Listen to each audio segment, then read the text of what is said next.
WNYathletics.com would like to thank today's sponsors. Howard Hanna Real Estate Services. Ready to sell your home? Visit howardhanna.com today. Howard Hanna. Home happens here. Western New York Immediate Care, with 4 convenient locations in the Buffalo area: Amherst, Buffalo, Depew, Lancaster, and Orchard Park. Western New York Immediate Care is now offering telemedicine services to provide you care anytime, anywhere. Visit WNY Immediate Care on-site or virtually at WNYimmediatecare.com. Logistics Plus Buffalo is your go-to resource for all your transportation needs. LP moves freight of all shapes and sizes all across the world. Call LP Buffalo today at 716-877-9653 or email buffalo@logisticsplus.com. AdPro Sports. AdPro is the largest team sports dealers and brand merchandise providers in the nation. For a variety of custom merchandise solutions, from apparel to promotional items, visit adprosports.com. Empire Electric. For all your home, business, or office electrical needs, call Empire Electric at 716-634-0330. Free estimates and financing available for all customers. Empire Electric. Call 716-634-0330.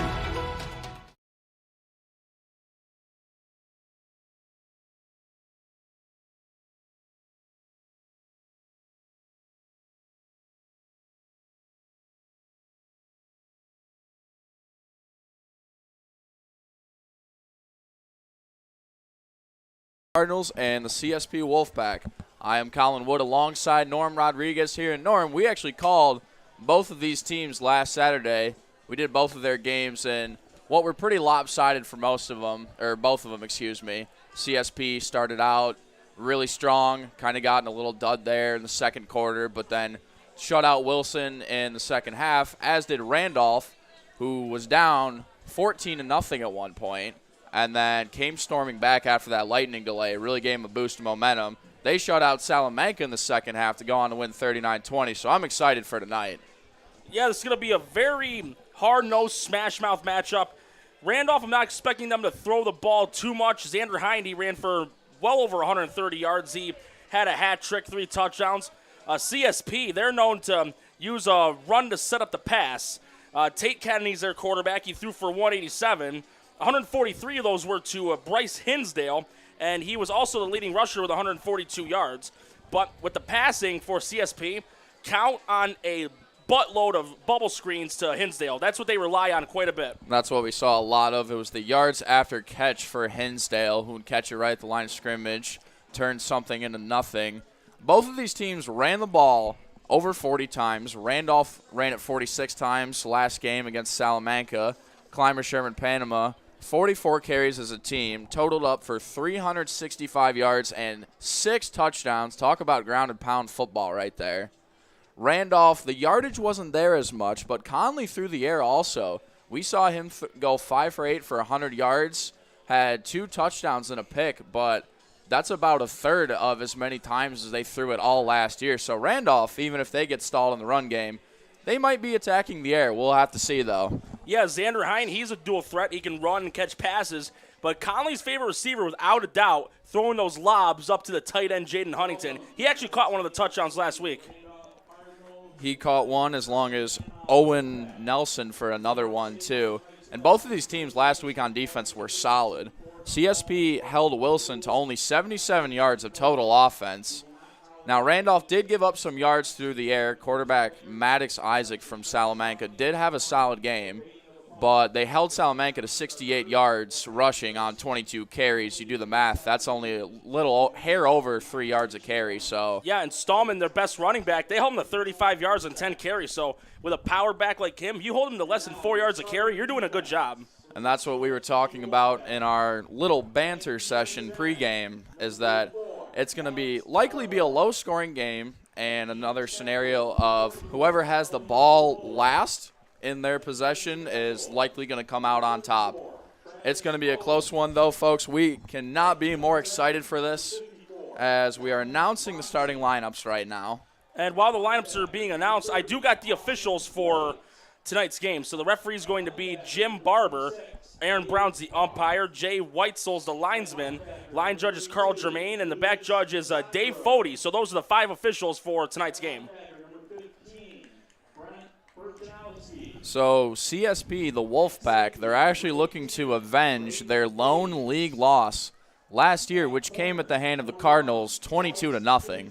Other than that, CSP ran it in league play, and Randolph had a sensational season last year, too. Yes, they did. They got all the way to Highmark.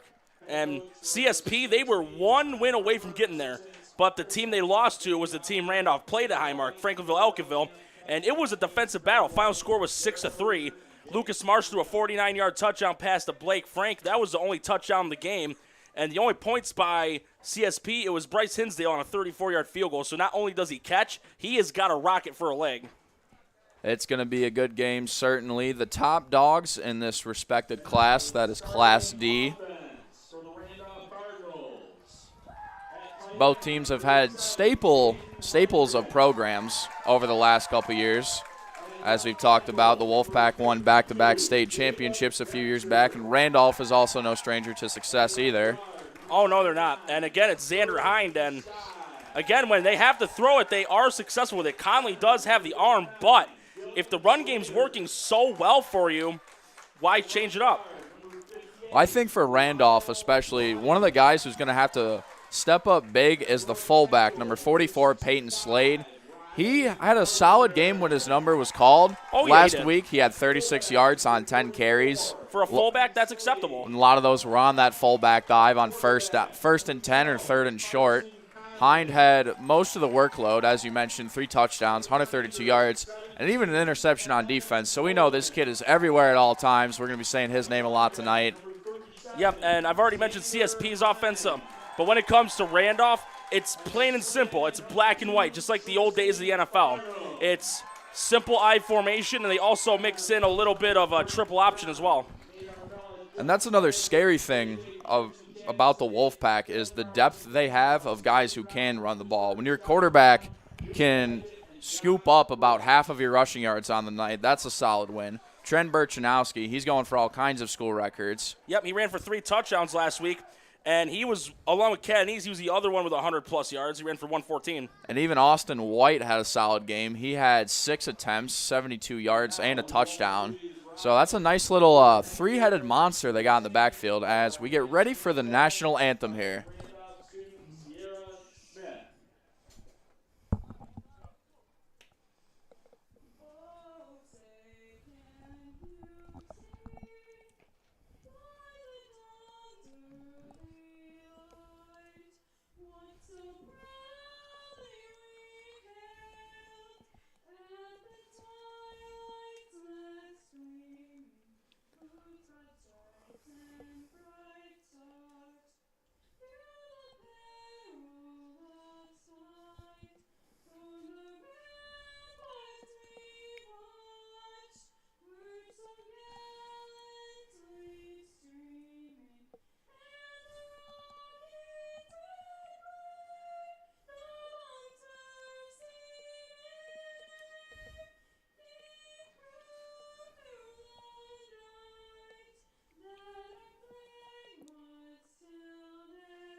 And you can hear the excitement from the Cardinal fans as they are ready for this one. I'm sure you even heard the public address announcer.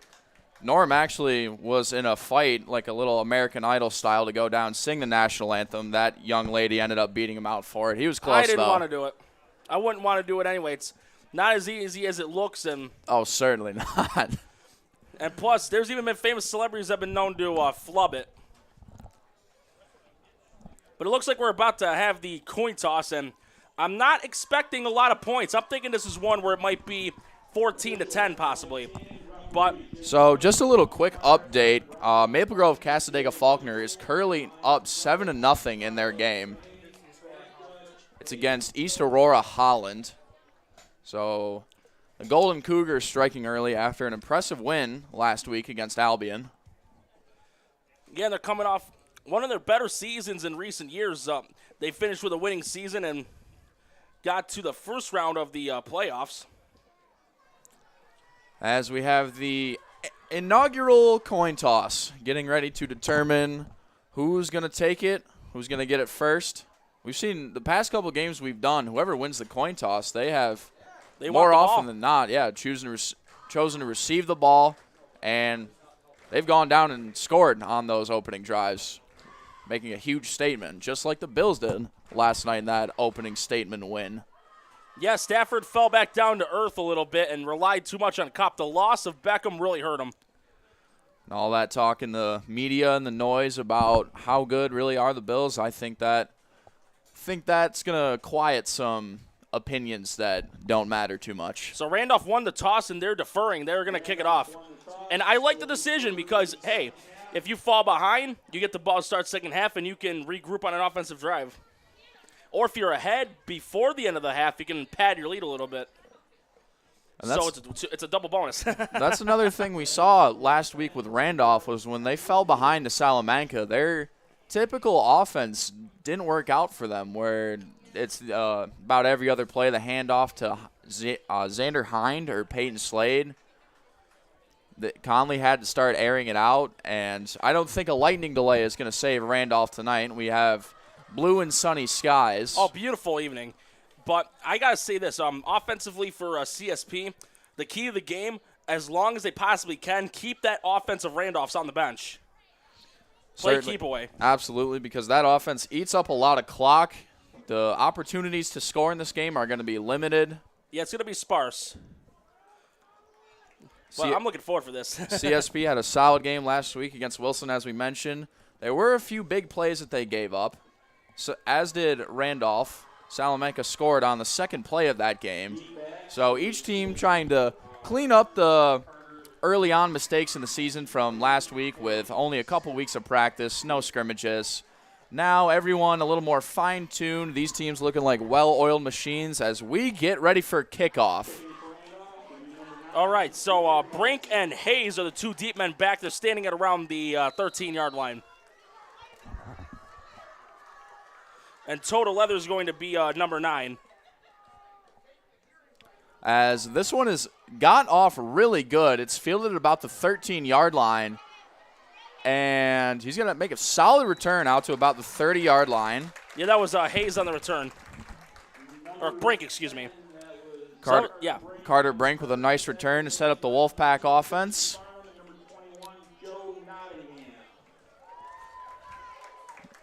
As we're going to see, I'm sure we're going to see them mix it up a little bit. I'm sure Randolph will watch their film, though. They know what to be ready for. Yeah, Catanese had over 100 rushing and passing, so he's a dual-threat quarterback. And this is something they like to do here as well. This is the pistol formation with a bunch to the left side. As we see them typically run it to that side, and it's going to be a keeper for Catanese. He tries to get to the outside, and he is not going to get there. There's a flag. Only about a game of 1. There is a flag on the play. It looks like a holding of vicinity. If it is a holding, that's an early mistaken drive killer for the Wolfpack.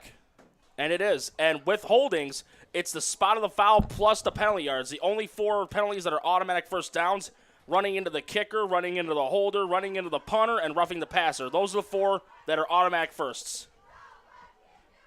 Everything else is spot plus yards. So we have the officials spotting the ball at about in between the 21 and the 22-yard line. So the Wolfpack getting behind the chains early on. As this time they come trips to the near side.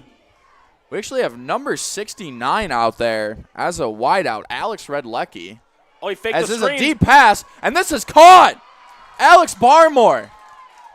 What a catch. Great response after the hold. Catanese faked that screen over to Hinsdale, and he threw a deep one. It was a lobber to Barmore, and only where he could catch it, and that was about a 32-yard pass completion. So the Wolfpack mixing it up a little more as they go with the diamond formation this time. And now looks like the oop-de-oop. we got a little motion here as it becomes doubles on both sides. And it's going to be a keeper for Catanese, and he's going to be swallowed up in the backfield. Number 79, Sterling Sky, got to him first. Yeah, and that was a loss of yardage, so they did their homework with these quarterback sweeps. They know to be expecting it. Wolfpack certainly going to have to reach into the bag of tricks this time around. Oh, they're known to do that from time to time. I've seen some halfback passes by them that work. But right now, it's going to be a bunch to the left again. As Catanese looks to his man on the swing pass. That's going to be Roth. Catches it for, that's Austin White. And Huntington at the tackle. Who catches the swing pass out of the backfield. And it looks like he just got a couple yards past the original line of scrimmage, so it's going to set up 3rd and long. So Randolph's defense gave up a big pass there. See how they respond after that. They're showing a blitz. Burchanowski goes in motion. Catanese looks around, steps up in the pocket, and this is going to be picked off. Wow! That was a lollipop that went right into the hands of Tristan Farnham. Too much fly on that one. So Tristan Farnham, right place, right time, comes up with a turnover. That looked like, you were right, Norm, that looked like a miscommunication there on the Catanese's end. I don't think, it was, yeah, like you said, a butterfly ball, lollipop, whatever you want to call it. That was not enough mustard on that one. Yeah, and Randolph also had 2 edge rushers, so the blitz was coming. But we got that I formation by Randolph. This is one of their black and white bread and butter plays. Not like the burnt toast Jalen Ramsey was on Stephon Diggs. But it looks like we got a timeout. And Colin, let's take a quick break ourselves. Sounds good. We'll be right back with Western New York Athletics. Sometimes it just isn't your day. We all need a little help from time to time. That's why we're committed to providing safe, quick, and cost-effective care. And we keep it simple. Just walk in. We're here for you. Learn more today. Do you insure a lot of businesses? Yes, we do. How about restaurants? We got a bunch. Do you cover property damage? Yes, we do. How about my equipment? Covered. How about sewer backup? We got it. What if my cook gets hurt? They're covered. Foodborne illnesses? Covered. What if my party tent goes down? Covered under property damage. And you say this is all under one policy? One policy. When do I pay? Once a month. Just one time? Just one. Is there anything you don't cover? What's your record for consecutive questions asked? 31. Tables. We don't do tables. Gotta love Buffalo. For all your insurance questions, call the Wolf at 835-WOLF.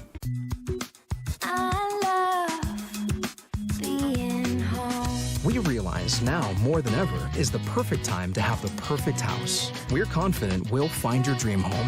Howard Hanna. Home happens here. Welcome back, everyone. You just saw an early turnover as we have a give here to Xander Hine, who muscles his way forward. Great run. We're going to see a lot of him tonight. And he already got first down. So first play, first down. The man who had well over 1,800 yards on the ground last year. Yeah, and I'm hearing he's on pace to breaking some school records, too, for football. And he's also related to the Hine brothers that were very well known for their play in basketball. As the same formation here. Wonder if we see the fullback dive at all. No, it goes back to Hines.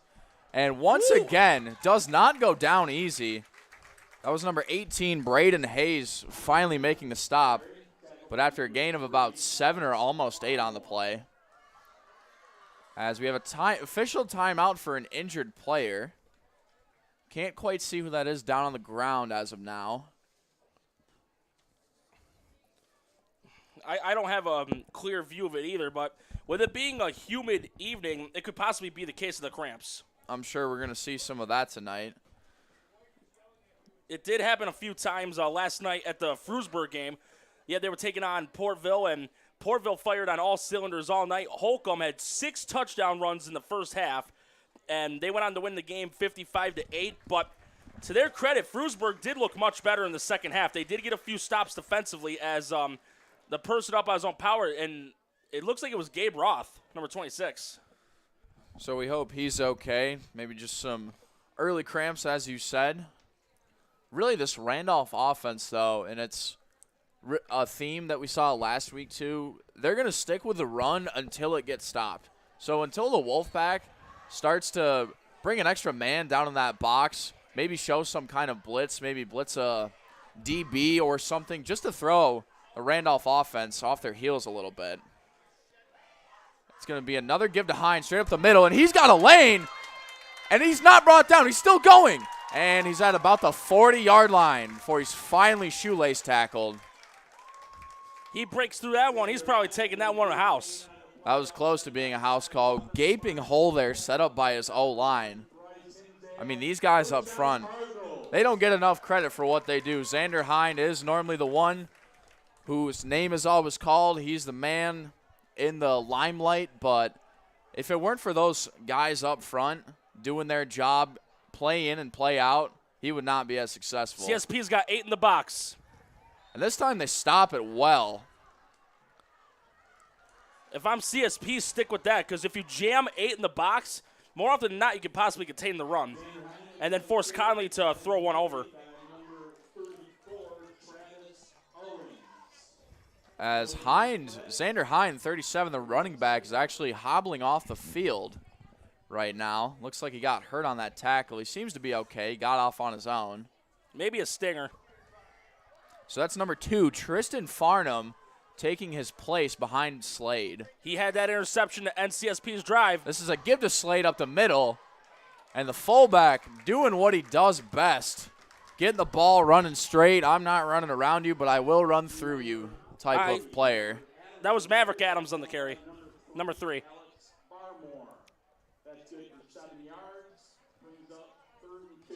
Wow, though, Randolph wasted no time, and this is definitely 4-down territory. 3rd and short here from about the Wolfpack 33-yard line. Even though this is I think this could possibly be an option play. Nope, they're going to give it up the middle to Adams, who's easily going to have the first down. So just like the Wolfpack, the Cardinals also have guys, and they have depth at the running back position. And when their name is called, they can step up to the plate and fill in just as good. Yeah, it was a simple counter handoff and got more than enough for the first down, and they're inching closer to that Wolfpack red zone. And not many teams have gotten to it against them over the years. So Conley under center once again. Wolfpack jumped. We had some undisciplined defensive linemen there for the Wolfpack. Looked like just about, that wasn't one player. That was about the whole D-line. They got a little too antsy there. This was something that was pretty eventful last night. On Frewsburg's first drive of the game, when they were trying to respond after giving up their first touchdown to Portville, there was 5 consecutive penalties that were 4 false starts and plus one other penalty. So we have an update in Class B. Matt Walsh with a 75-yard touchdown catch. PAT was good, so 14-0 right now. Casadega, Maple Grove, Faulkner. Randolph's Conley in under the eye center. again. Line gets down. And not much doing that time, so better stop there by the Wolfpack. That was Farnham with the carry. Again, he had that interception to end the Wolfpack's opening drive. And this is what the Cardinals offense does. They run the same play over and over again. You get tired of it. It lulls you to sleep. Next thing you know, you have a sweep outside, a QB bootleg, or even a pop pass right over your head. And once the defensive backs start to creep up, the 2 corners and safeties for the Wolfpack. And this time they fake the give, and it is caught by That's picked off. Hinsdale dangerously close to picking that off, and it looks like he ran into Huntington inadvertently. He is down on his back right now. With that, Colin, let's take a quick break. Still 0-0, 6:24 left in the first. We'll see you on the other side for Western New York Athletics.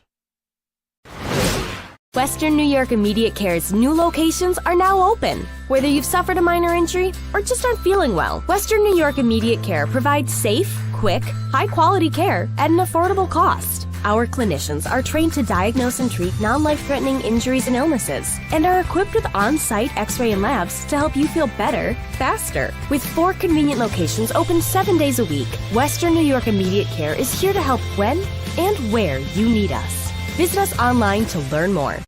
Logistics Plus is a global transportation provider headquartered in Erie, PA, with locations worldwide, including right here in Western New York. Logistics Plus is consistently recognized as a fast-growing transportation and logistics company, great supply chain partner, top freight broker, leading.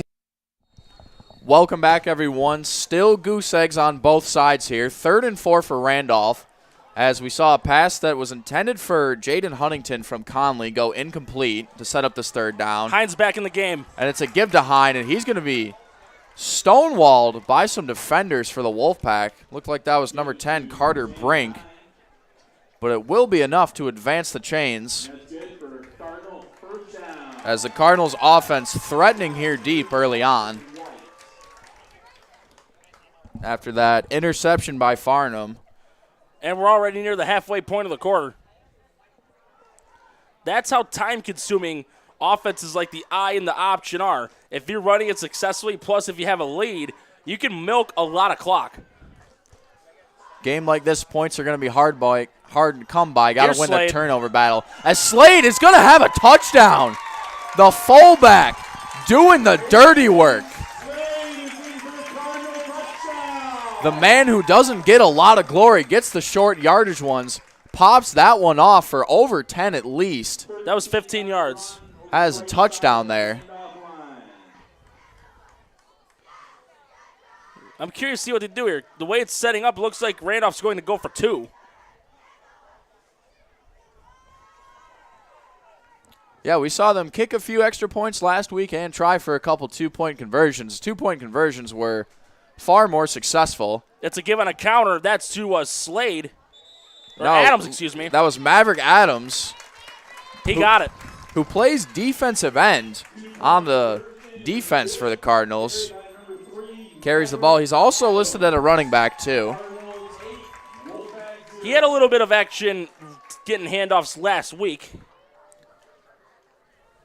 So early strike for the Cardinals. We'll have to see how the Wolfpack respond to that after going down. The big catch there got chains really moving and the offense moving for the Wolfpack. That was stalled by the interception. It's only 8 points, though. It's not anything to panic about. So they're more than capable to answer back and get some points on the board. And the Wolfpack offense is flexible enough to be able to air it out when needed. So if they do find themselves in a deeper hole early on, they have nothing to worry about. Yeah, and the 2 runs on the keeps by Academies, he's been neutralized. One of them was for a loss of yardage. But it's going to be Nelson booting the kickoff for Randolph. Carter Brink is on the near side back for the Wolfpack. And Hayes is the other guy, number 18. Standing around the 11. As this one's going to be sent off, and it's going to be caught by Brink at about the 15. And he's got a lane and not much doing there, but he gets it out to about the 30. So once again, the Wolfpack start off where they left off. Yeah, so got it roughly to about the 32. Still, though, decent field position for CSP, and they just got to come up with a response. They can't afford to fall 2 possessions behind because, again, with the offense Randolph runs, it can be very time-consuming. They need to keep, because a lot of the players are also playing defense on the offense, so keep them active on D and the offense neutralized as long as you physically can. And if you're Catneys, you got to have a short memory, put that interception behind you. As Catneys rolls out to his right, tries to escape a defender. He does. He's going to launch it down the field, and that's caught. That's Hinsdale. So Bryce Hinsdale making early on plays here. We saw him go for 143 yards receiving the ball last week. And that's a route that he rarely gets a reception on. Again, he's known to stay around the line of scrimmage, receive the screen passes, and rely on his blockers and his speed. We've seen Catneys make plenty of plays with his legs, that time escaping the pressure, finding a man. Drops back once again, He was looking at him all the way, and it's just out of the reach of Hinsdale, 2nd and long. Yeah, tried throwing him a simple pass in the flats, and it was a low throw. It would have been difficult for Hinsdale to reel in. That's one of those throws that you throw it about 30 yards just to pick up for a 5-yard route towards the wide side of the field on that out route. Looks like there's an official's timeout. Oh, it's a spotting issue with the ball. I am seeing 2 edge rushers, though. This could possibly be a blitz by Randolph. It did work their last drive. They got that pick. As they flip into the trips to the short side, wonder if they run it that way. Catneys looks back, and he's got a man and caught for a short gain. Looked like it was Hinsdale from my view, and it was. Once again, his go-to man, Bryce Hinsdale, the 5'10", 155 sophomore, making some big plays on the varsity squad here.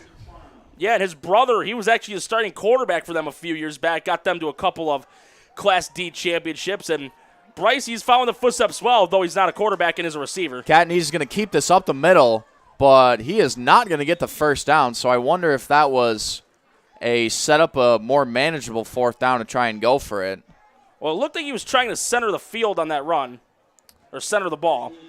I'm sure that's what Coach Harper and his staff were thinking about there. White's he's walking a little gimpy on the sideline, and that could be a bit of an issue because he's a reliable fullback for the Wolfpack. But we're going to take a quick commercial break. Stick around for more action between CSP and Randolph on WNY Athletics.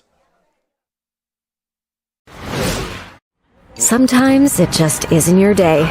We all need a little help from time to time. That's why we're committed to providing safe, quick, and cost-effective care. And we keep it simple. Just walk in. We're here for you. Learn more today. Do you insure a lot of businesses? Yes, we do. How about restaurants? We got a bunch. Do you cover property damage? Yes, we do. How about my equipment? Covered. How about sewer backup? We got it. What if my cook gets hurt? They're covered. Foodborne illnesses? Covered. What if my party tent goes down? Covered under property damage. And you say this is all under one policy? One policy. When do I pay? Once a month. Just one time? Just one. Is there anything you don't cover? What's your record for consecutive questions asked? 31. Tables. We don't do tables. Gotta love Buffalo. For all your insurance questions, call the Wolf at 835-WOLF.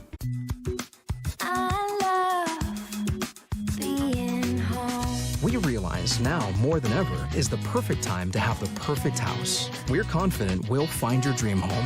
Howard Hanna. Home happens here. All right, it's going to be a 4th down and 5, and they're going for it here. There's 2 wide to the right, 1 to the left, and Lysandro's the back. Catanese, he's throwing to the right side of the field. It's caught by Hinsdale, and he'll have enough for the first down. He's tackled out of bounds by number 17, Taylon Rowland. So that's a clutch play there by Catanese and Hinsdale. Certainly been his go-to target. And Catanese really has showed the past couple, last week and tonight so far, he shows a lot of poise and just calmness in the pocket. Doesn't get too worried. He'll escape when he needs to, but he relies on his offensive line. They'll give him the time he needs to let one fly. Burchanovsky in motion. And they give it to him on the sweep. Tries to turn the corner. He's got a blocker in front. Keeps on his balance. Stays upright somehow. That could have easily gone down for just about a gain of a yard. Instead, it picks up about 4 on the play. Yeah, I'm surprised that's his first carry of the game. Last week he ran for 114 yards, and he had a hat trick with touchdowns. I'm wondering maybe if it was something for being late for a practice or they just wanted to try something different against a team like Randolph. My guess is trying something different and also saving his energy and his work ethic for the later stages in the game. They've got other guys that can step up, try to utilize them early on. Catanese looks back. He surveys the field. He's got a man open, but he's going to be brought down, and the ball is loose. That may be grounding, though, because he was in the tackle box, unless they ruled that Lysandro was in the vicinity. He was a single back, and that's a rule that changed. Tom told me this. If you're in the tackle box and you throw the ball and it's not in the area of a receiver, they will call intentional grounding. But if you're outside the tackle box, you can throw it wherever you want.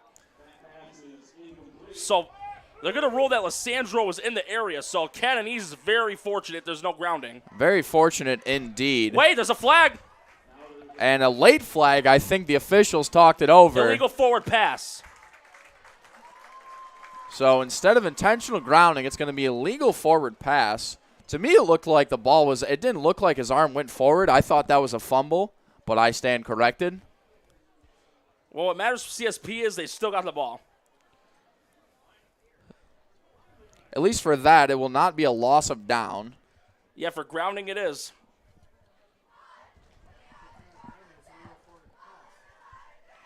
And we did also find out, though, Colin, Orchard Park is ahead of Jamestown right now, 7-0.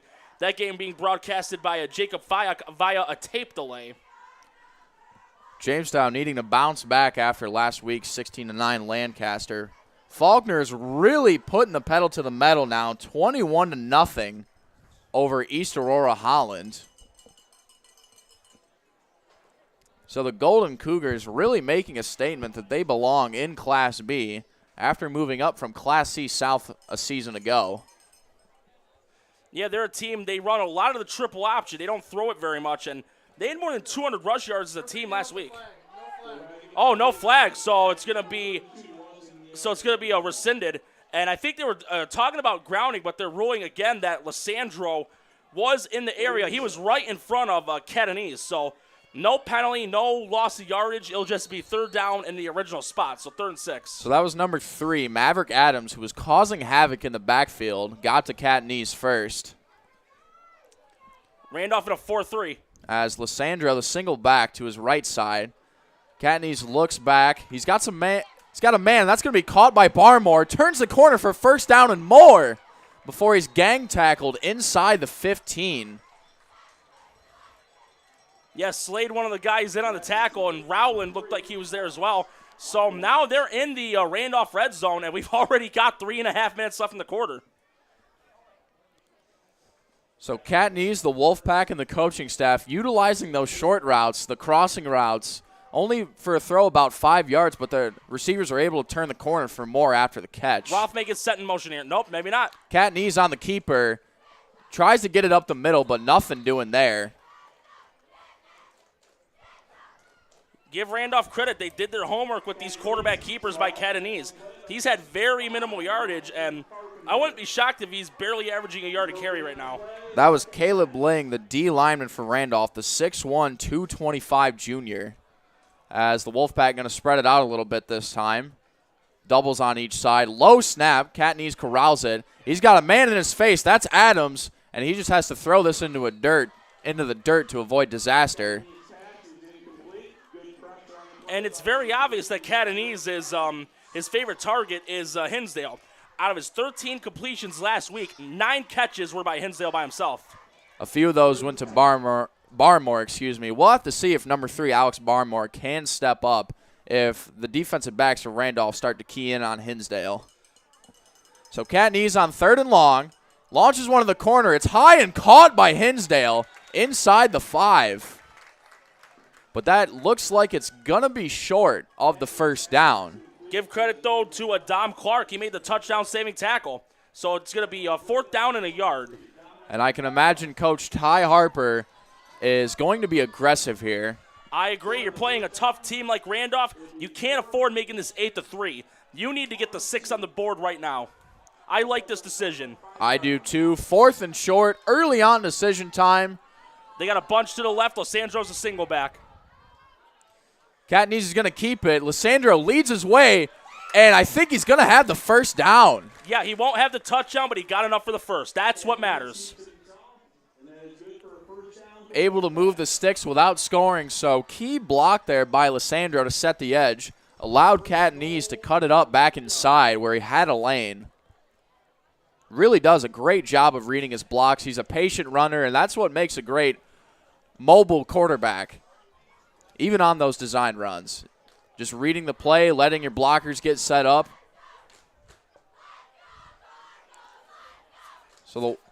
Lysandro's under center. Lysandro's under center, and Bertranovsky's a single back. And Lysandro's going to pitch this to the outside where Bertranovsky looks like I thought he broke the plane from my view. He is going to be a hair shy of the plane. So the ball will be spotted at about the millimeter yard line. As we have another update, the Red Raiders just knotted it up 7-7 against the Quakers.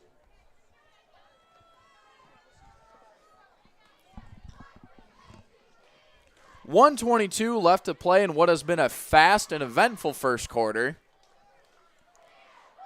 CSP trying to knot it up here with a touchdown and eventually a 2-point conversion. White's the back. Catney's under center. Hinsdale goes in motion, and they're just going to try to stuff it up the middle. The second push, it looks like he's going to be in. I don't think he got it. No, they're going to say forward progress, going to have him short. I'd say the 6-inch line. So he really didn't gain or lose anything on that play.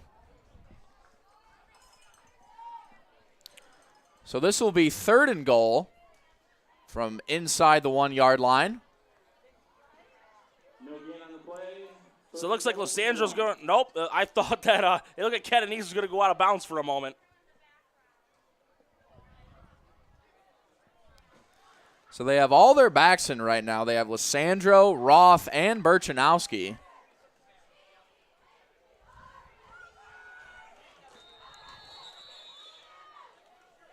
And Coach Harper wants to talk this over. He's not so sure about the way the Cardinals lined up on defense. Well, that's already the second timeout he's burned. Second timeout burn in the first quarter. 32 seconds left to play. And we're gonna take a break real quick, folks. We'll see you on the other side for 3rd and goal.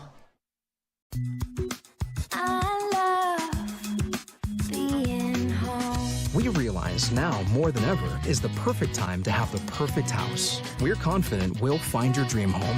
Howard Hanna. Home happens here. Sometimes it just isn't your day. We all need a little help from time to time. That's why we're committed to providing safe, quick, and cost-effective care. And we keep it simple. Just walk in. We're here for you. Learn more today. Welcome back, everyone. 3rd and goal for the Clymer-Sherman-Panama Wolfpack. Trying to respond after the Cardinals went down with flawless execution and scored a touchdown, followed by a 2-point conversion to make it 8-0. Wolfpack trying to tie it up here. Could be a give to White. Catney's under center. Hinsdale goes across the field. And Catney's rolls out, and he's going to be dropped. Peyton Slade. Sack lunch in the backfield. Yeah, it looks like they're going to go for the field goal here.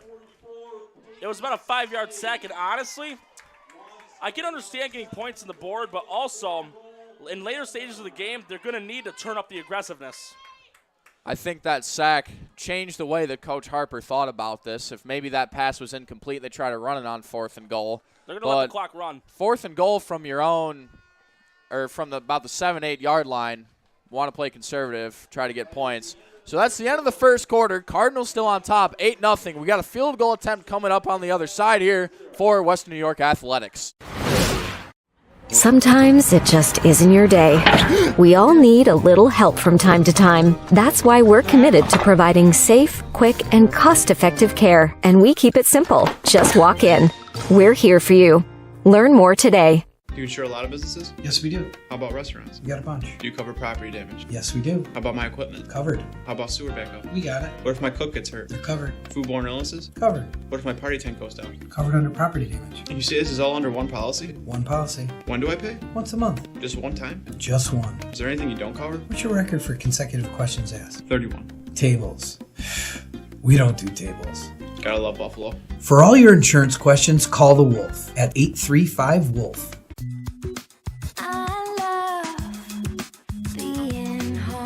We realize now more than ever is the perfect time to have the perfect house. We're confident we'll find your dream home. Howard Hanna. Home happens here. We're about to start the second quarter. It's 4th and goal at the 7-yard line. And they're going to go for a field goal here by Bryce Hinsdale. And from the spot of where the holder's going to be, this is going to be a 25-yarder. And sorry. We've seen Hinsdale kick the extra point, so this is just outside of that range. As snap, hold good. The kick is up, and it looks like... It looked like it hooked, but it went through. That is good. So the Wolfpack strikes back, not in the fashion they wanted, but with points to make it 8-3 here early on. So the Randolph defense bending and bending, but not breaking. holding their own inside the 5-yard line. Big stop there. The sack made by Peyton Slade brought down Catanese, who was rolling out. I saw that play as that play was developing. The pocket collapsed. Hinsdale went in motion, and they were going to try to sneak him out for that little flat route, try to maybe get to the corner of the pylon, but it was blown up. And we have ourselves an 8-3 ball game as the Cardinals will get the ball here to start early on in the second quarter. And this is a big win for Randolph on the defensive side because they get a touchdown. We're talking a 2-possession lead. And another quick strike by the Red Raiders. Looks like Radon Wright went in for a 10-yard rushing touchdown. So the Red Raiders have the lead now 14-7 over Orchard Park. It's a good thing they got Radon right back, though. He didn't get a lot of carries because Butero was on the team last year, but when he got him, he averaged nearly 10 yards a rush, and one of his highlight runs, he converted a 4th down and 42 at Hamburg, and even though there was an unsportsmanlike conduct after that run, it stood as a first down. He ran it on 4th and 42? Yes, but here comes the kickoff and it's going to go to Slade at around the 10, and he's right at the middle of the field. He's going to get met up by a wall of defenders. He'll get it to roughly the 19-yard line. Great special teams coverage there by the Wolfpack, preventing anything sensational from happening. We've seen a couple of kickoff returns, though. We saw the one that Salamanca brought to the house. Really, those two big plays, you take out the touchdown pass on the second play of the game for Salamaca and the kickoff return. Randolph wins that game 39 to probably like 8 or something. Roughly. Yeah. Yeah, because that was a 70-yard touchdown pass that Isaac had. And the whole second half, they were shut out. As Conley back under center once again. This Fullback time dive. they give to Slade a fullback dive on first down. Picks up what it's supposed to, about 4 to 5 yards.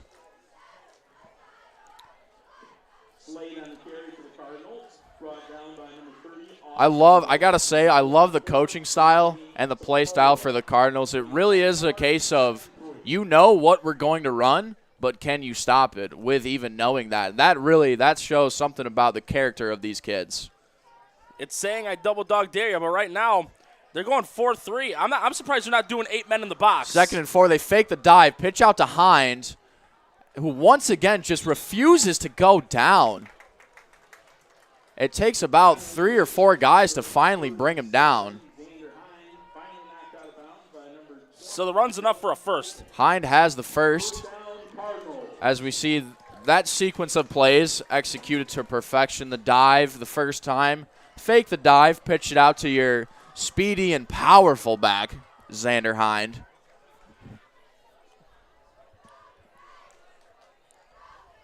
So right now, I'm not sure if Coach Brown and the rest of the staff for the Cardinals want anything to do with Conley throwing the ball right now, having all kinds of success on the ground. As Conley gets the snap, this time the dive again to Slade. That time, maybe got a yard. He's lucky if he did. Looked like he got back to the line of scrimmage.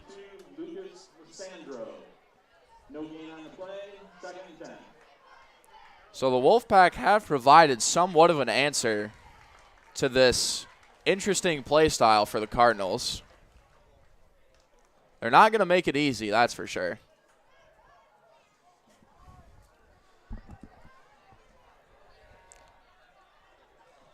Second and long. And the give to Hind, who's got a lane. Tries to run around the ref. He's got one man to beat. Stiff arms the defender. Oh, that's going to be a flag right there. That's some extracurricular, and I don't know why there's no flag on this.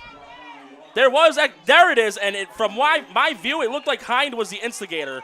I hate to say it, but that's what I saw.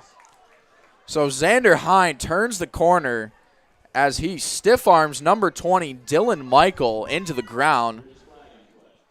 As there was a lot of commotion going on after the play there. We'll have to wait on the official call to see what happens. That really is a backbreaker if you're Randolph. Got a nice run there. And the before and after the play penalties, that's something that really drives the coach crazy. Yeah, I'm surprised that wasn't thrown sooner.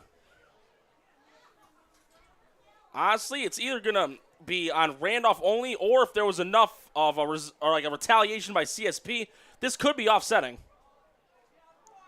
So it's going to be on Randolph, and that's going to take away a first down run.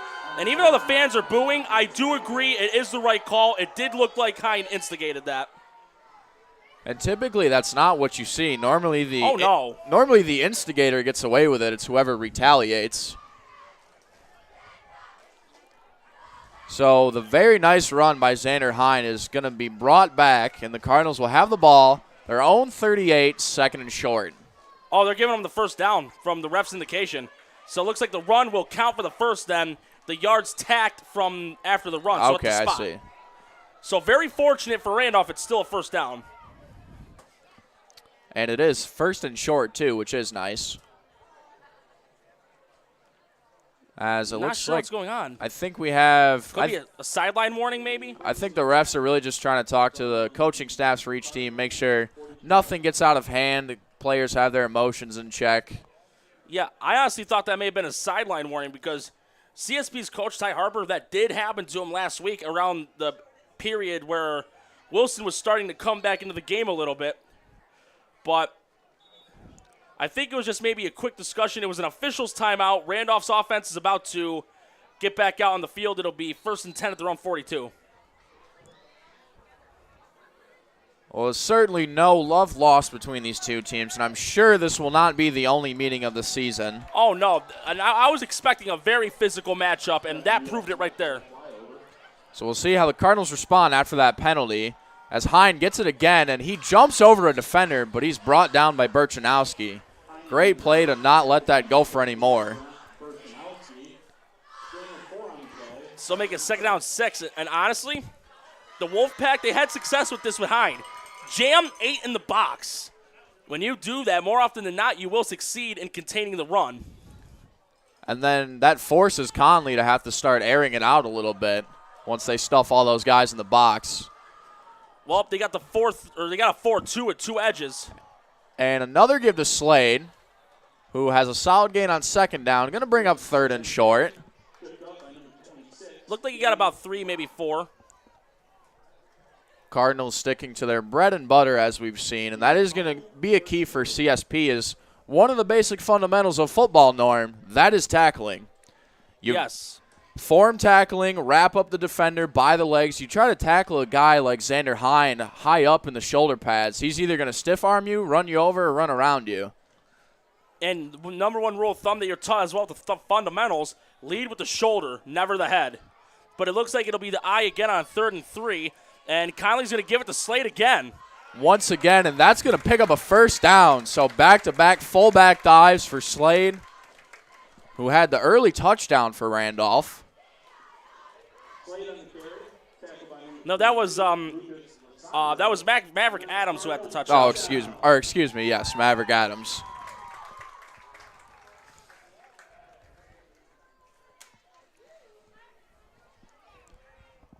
So right now, the Golden Cougars are really pouring it on. 8:23 left in the second. Dalton Caldwell punches it in from 4 yards out. The Golden Cougars rolling over East Aurora Holland, 28-0.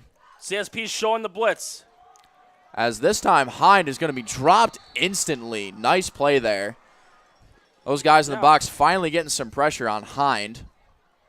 They ran a simple 4-2, 2 edge rushers. And the good thing is if you have a DM that's not only good at rushing the quarterback but is good at stopping the run, you can use those on a consistent basis. That's what they say, though. Pin your ears back. Your job as a DN, force everything inside. You let a guy like Xander Hind break it to the outside, he's going to hurt you. So it was no gain on the run. 2nd and 10. Ball on the 48-yard line. As another give to Hind. Breaks it outside. Jukes a defender. And he's at the 30. He's still running. And he's finally brought out of bounds inside the 20. So great patience and reading his blockers there by Xander Hind.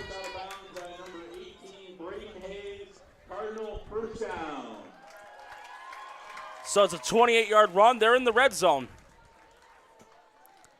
Cardinals threatening to make this a 2-possession game early on here. Ball's right at the 20-yard line.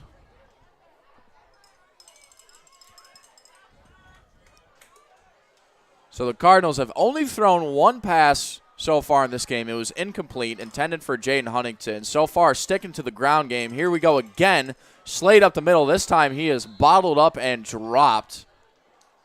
That was number 3, Alex Barmore. And once again, they went with 8 in the box, and look at the result. It worked.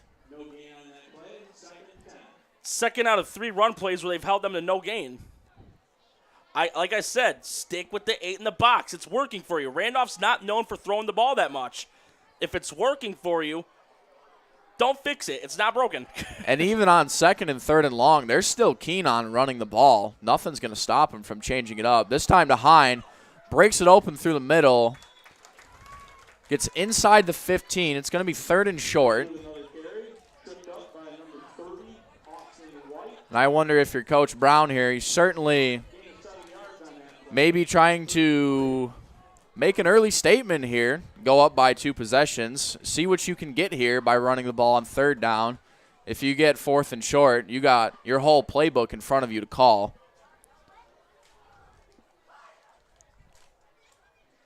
As we see that clock continue to wind whenever Randolph is in command of the offense.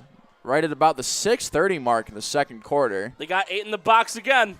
Conley under center. This time the misdirection handoff off to Hind. I like what they do there. They fake the dive to Slade. Conley switches around, hands it off to Hind. So I'm not sure if he's loud enough, but if you did hear that, as the public address announcer mentioned, that is a 1st down for Randolph. Norm, what does CSP have to do to stop the Cardinals here inside their own 10-yard line? Like I've said, they got to stick to the basics. The 8 in the box has worked. Stick with that. And looks like looks like they're showing a blitz. They do got a guy in the edge. And the give, it's going to keeper. be a keeper. And he's Conley's walking in for the touchdown. That had me fooled. That had the whole entire Wolfpack defense fooled. So Conley trots in for 6. This is a 15, could potentially be a 15 or 16-3 ball game depending on what Randolph does here. I would assume they're going for 2. Conley's still out there. They're going for 2. And that's the first rush touchdown of the year for Conley. He's not super well known for running the ball himself. First game, including kneel downs, 10 runs for 0 yards. So he's back in positive yardage with that one. But here comes the 2. And the rollout. It's actually a fake, but Conley's going to be dropped. Burchanovsky was the first guy there. At about his own 15-yard line, so 2-point conversion, no good. Still, though, 14-3 ball game.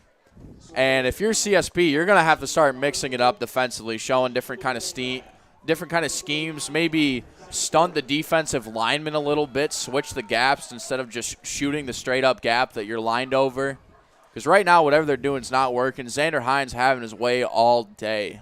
And it comes back. Remember the drive when they held CSP to the field goal? That touchdown is just as important, 14-3. And another thing CSP, though, could do defensively, every player, every other play, if you've got someone that's effective with the blitz, whether it's a safety, a D-backer, or a linebacker, have them charge a gap, cut off the escape lanes, plug the holes up. You could possibly give Hine maybe minimal yardage to back to the line of scrimmage, or what's even better for them, minus yardage. It's really all just about knowing your position on the field, doing your job, and also filling those cutback lanes too. Defenses tend to over-pursue on a quick and shifty guy like that, so able to turn it up inside. Hayes and Brink, the 2 deep men again. They're at around the 12. So Cardinals 14, Wolfpack 3, CSP desperate need of a response here before things get out of hand. 5:49 in the 2nd quarter.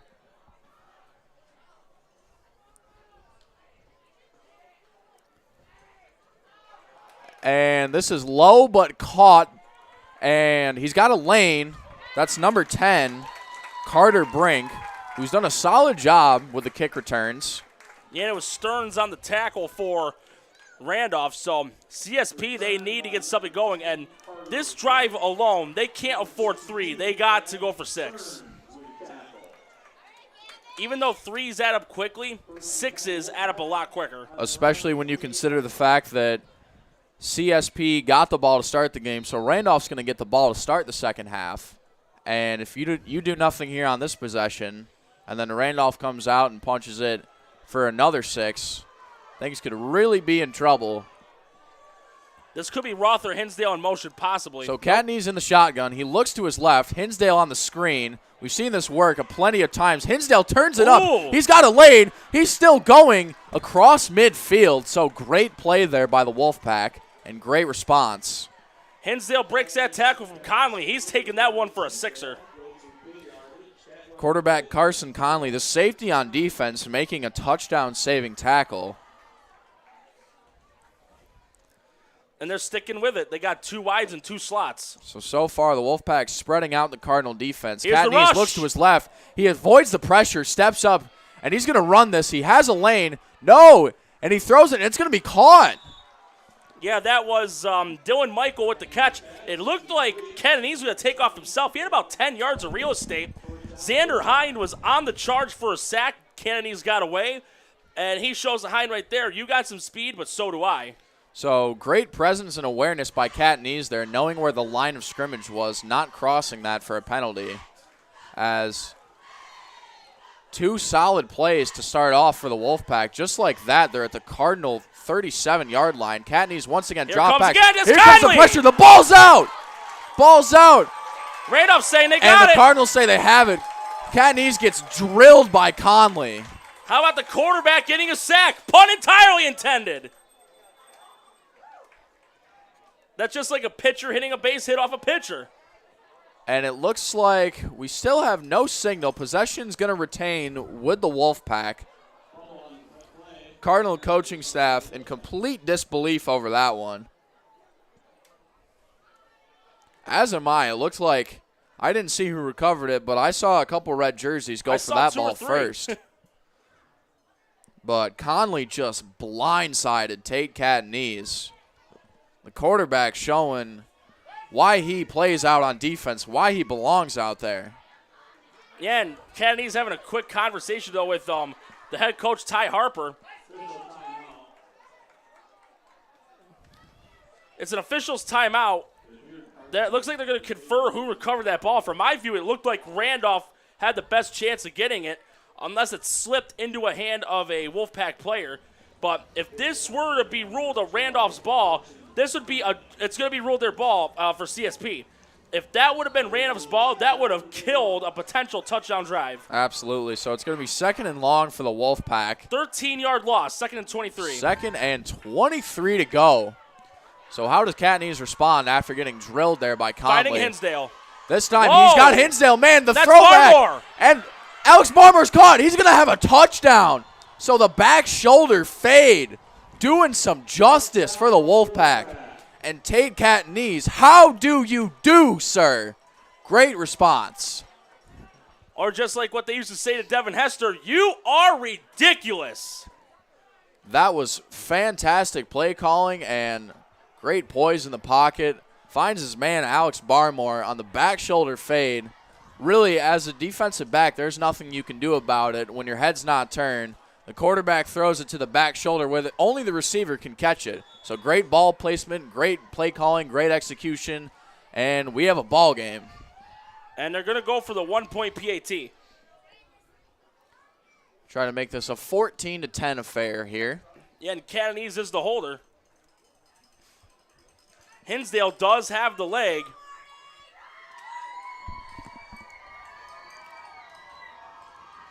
Catney's gets a good hold. This one is up, and oh, that's close. It was close, but it went through, so extra point is good. 14-10.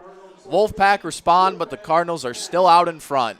And with the time they got left, they can get a touchdown before halftime and then get the ball start second half. And very fortunate, though, Hinsdale was able to get that in through the uprights because the laces were in on that hold. And that would be the old 2-for-1 for Randolph, and if you're CSP, that is a huge touchdown because that is likely going to be your last time you have the ball here in the first half.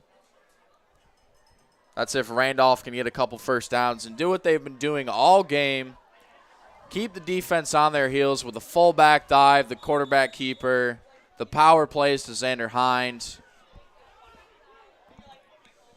We've only seen the option once so far. That was on the touchdown where Conley kept it. Well, we did see a pitch, though, to Hind, too. The defense was completely asleep on that play, had no idea what was going on.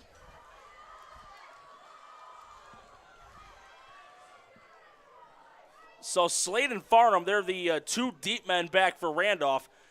They got a golden opportunity to make this a two-possession lead before halftime, and their offense is more than capable of chewing up every second of what's left in the second quarter. But Hinsdale, he's about to go total leather. As Hinsdale sends this one high and caught at about the short of the 20 by Slade, and he's got a lane. Turns it upfield, uses his blocker, and he throws number 22, Drake DiDomenico, to the side for a solid return. So it's going to be good field position at the 36-yard line. It'll be first down. Number 44, Peyton Slade, doing a little bit of everything. He shows you his muscle on the dives, and he shows you his speed and quickness on the kickoff returns. Not the first big guy I've seen running back kickoffs. If they got the speed and they're capable of taking one to the house, why not? So Conley under center. This time to give to Hines. Tries to bounce the outside and turns it upfield for a few more before he's pushed out at about the 45-yard line. Excuse me, the 44. So nice run there on first down. Going to set up 2nd and 1.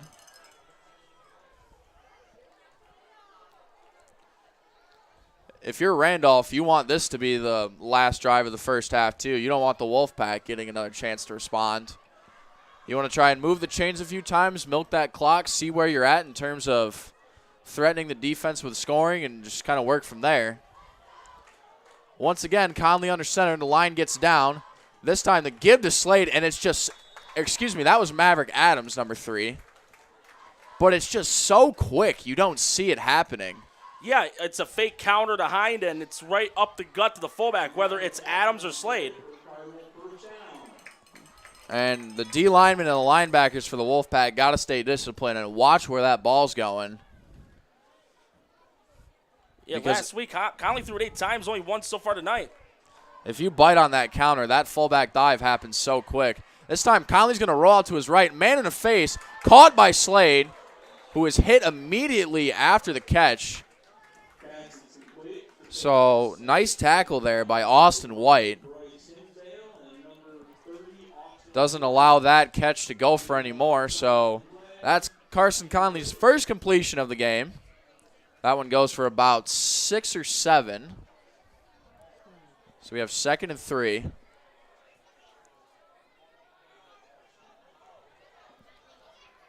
We're at 3.5 minutes here in the second quarter.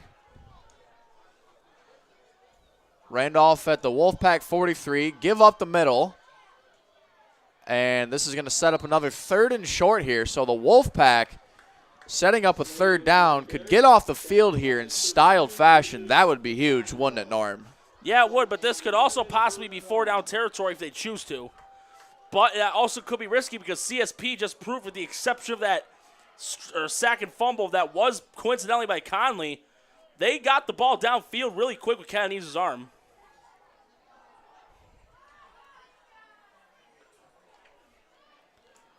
But also, though, if they wanted to punt the ball, Huntington's got a cannon. So 3rd and 1 from the 41. Conley under center. He's going to sneak it. Oh, the ball is dropped. Looked like a fumble, Ruski. And the Wolfpack say they have it. And it's a turnover. The Wolfpack, what a turn of events. On 3rd and 1, come up with the ball. The snap was mishandled. Norm, you think it was a fumble Ruski they were running? Looked like it was just a simple quarterback keeper. From my view, it looked like a fumble Ruski gone wrong. Because it looked like he dropped it on purpose and Slade was intended to pick it up. So not sure why you want to get tricky there on 3rd and 1. Well, I could be wrong, but from my view, it looked like it. But with Canonese's arm, they're very dangerous right now. And they got 4 wides, and they got 2 slots. Usually sometimes, though, Roth or Hinsdale are set in motion. So Cadney's gets the snap, looks to his left. Here comes the screen again. This time it's read great by the Randolph defense, but Hinsdale is still able to turn it up right at about midfield. So Hinsdale really is shifty on those screens. Shakes and bakes a couple tackles to set up second and short.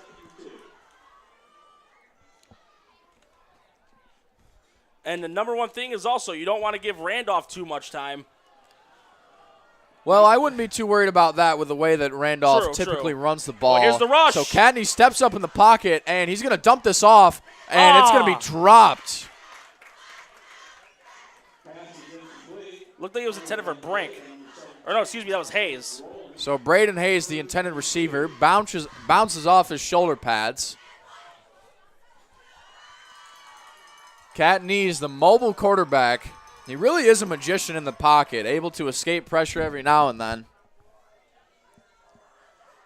Let's see if he can pull another rabbit out of the hat. He's already pulled out the colorful scarves with that 2nd and 23 long ball to Barmore. The 6', 178 senior who plays like he's been here before. Surveys the field this time. He's got some men deep. They fill him in the cutback lane, and this one is dropped. There's a flag. This is in the vicinity of holding. And you can hear it from the Cardinal fans. They called it out as soon as they saw it. We're going to have a hold here. And that's at the spot plus 10 yards. So this could be huge. So the flag is at about the 39-yard line, which I am not a fan of that rule personally, but that's going to take it to about the 29 if that's the case. I have seen holding penalties go for roughly 20, 25 yards before. I don't understand that personally. Not my place to judge. I think that really takes the momentum out of a team and a drive, but I'm not the coach. I'm not a ref. So from the penalty, it's going to be at the 29-yard line. And they went from midfield to deep in their own territory. It's going to be 3rd down and 23, so 3rd down and a mile here. And they're going to have trips to the left and one to the right, and there is a single back. So the Wolfpack trying to go from California to New York on this 3rd down. Cadney's, he is pressured, but he launches it deep, and this is caught by Barmore, who climbs the ladder. Incomplete. Oh, wow, he couldn't maintain the catch. He had it, but as he went down, he did not maintain control. Alex Barmore initially looked like was going to have a huge 1st down on 3rd and 23, but great play there by the defense to finish the play through, and now the Wolfpack have to punt. Still time left on the clock. Randolph called a timeout. So 1:44 left in the half, and Randolph ahead over CSP 14-10. And we'll be right back for more action. Stick around.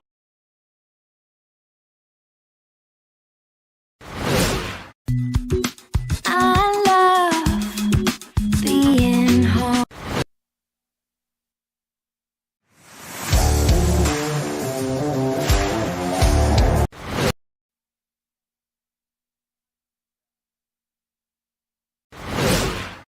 Sometimes it just isn't your day. We all need a little help from time to time. That's why we're committed to providing safe, quick, and cost-effective care. And we keep it simple. Just walk in. We're here for you. Learn more today. Do you insure a lot of businesses? Yes, we do. How about restaurants? We got a bunch. Do you cover property damage? Yes, we do. How about my equipment? Covered. How about sewer backup? We got it. What if my cook gets hurt? They're covered. Foodborne illnesses? Covered. What if my party? Welcome back, everyone. 4th and a mile for the Wolfpack. We have another update around the league. Maple Grove Casadega Faulkner putting the hurt on East Aurora Holland. What is the score right now? 41-0 as Hensdale's about to punt. Slade and Hind are the deep men. This is going to go right to Slade. Around the. Oh, he bobbled it! Slade drops it's it. Enough. And it looked like he fell on it. So Slade able to alertly recover that bobble. And if CSP would have recovered that, you can't advance him off. But very fortunate, and not a minute 36, that's a lot of time for Randolph. And the catch, though, is, from what I see, they're out of timeouts, so they may need to put it in the air a couple of times. They are out of timeouts, I assume. Maybe they'll try and run a few plays. Also, though, first down, stop the clock. And if they can't get anything going, I assume they'll just be content to try to take this into the half. If they don't get anywhere quick in a hurry. So it could have been 1st and 10 for the Wolfpack at the Cardinal 36 is now 1st and 10 for Randolph at their own 36. This time they spread it out a little bit, 2 receivers each side. Conley drops back, and this is going to be caught by Huntington for a nice little gain on first down, who muscles his way for a first down after catching the 5-yard out route. And the good thing for him is it stops the clock momentarily, and then it starts when the ball's spotted. So you get a first down on the first play of the drive, certainly thinking, what can we do with this now? They got Hind out in the slot. He can catch passes. Conley once again drops back, looks his way, and this is nearly intercepted. Dylan Michael went right through his gloves as Xander Hind the intended target, but that pass really nowhere near him. If CSP can get a 3 and out, though, this would be good redemption for him.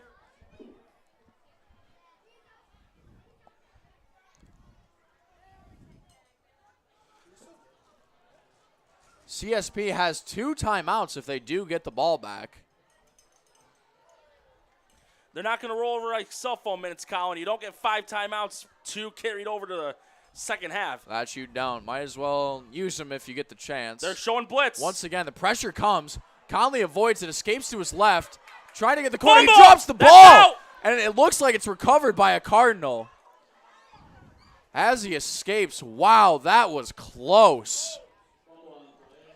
It looks like number 79, Sterling Sky, the man who saves the heart attacks on the Cardinal sideline, as we're inside a minute here in the first half, 45 seconds now, and I wonder if the Cardinals...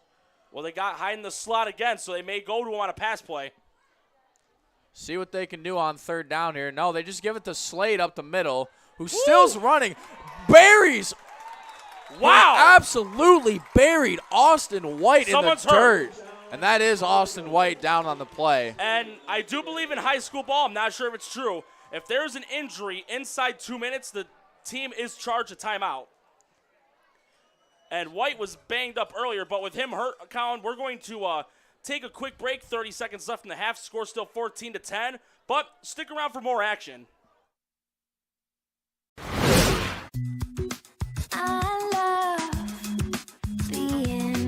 With exclusive buyer insights and our 100% money-back guarantee, we're confident we'll find buyers for your home. Howard Hanna. Home happens here. Logistics Plus is a global transportation provider headquartered in Erie, PA with locations worldwide, including right here in Western New York. Logistics Plus is consistently recognized as a fast-growing transportation and logistics company, great supply chain partner, top freight broker, leading project cargo manager, and a great place to work. With a strong passion for excellence, our 500-plus employees put the plus in logistics. Call our Buffalo office today for an efficient, personal approach for all of your transportation needs. Sometimes it just isn't your day. We all need a little help from time to time. That's why we're committed to providing safe, quick, and cost-effective pediatric care. And we keep it simple. Just walk in. We're here for you. Learn more today.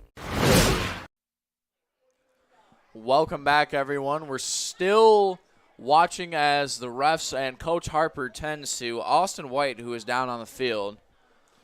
Yeah, and White, so far throughout the first game and a half, he's been a big part of the offense, mainly as a fullback. And it looks like it may just be a cramp in his leg the way the coaches are checking where he's hurting. I wonder if he's just looking up and seeing some stars, because he Maybe got that too. clocked on the play by Peyton Slade, who lowered the shoulder, just bullied his way for a nice run. That kid is an absolute monster. Well, he is, with a little help, he is up, and honestly, he does look like he's a little woozy. So looks like White did hurt his left leg or left ankle on that play. Needs to be assisted off by 2 coaches. We hope he's okay.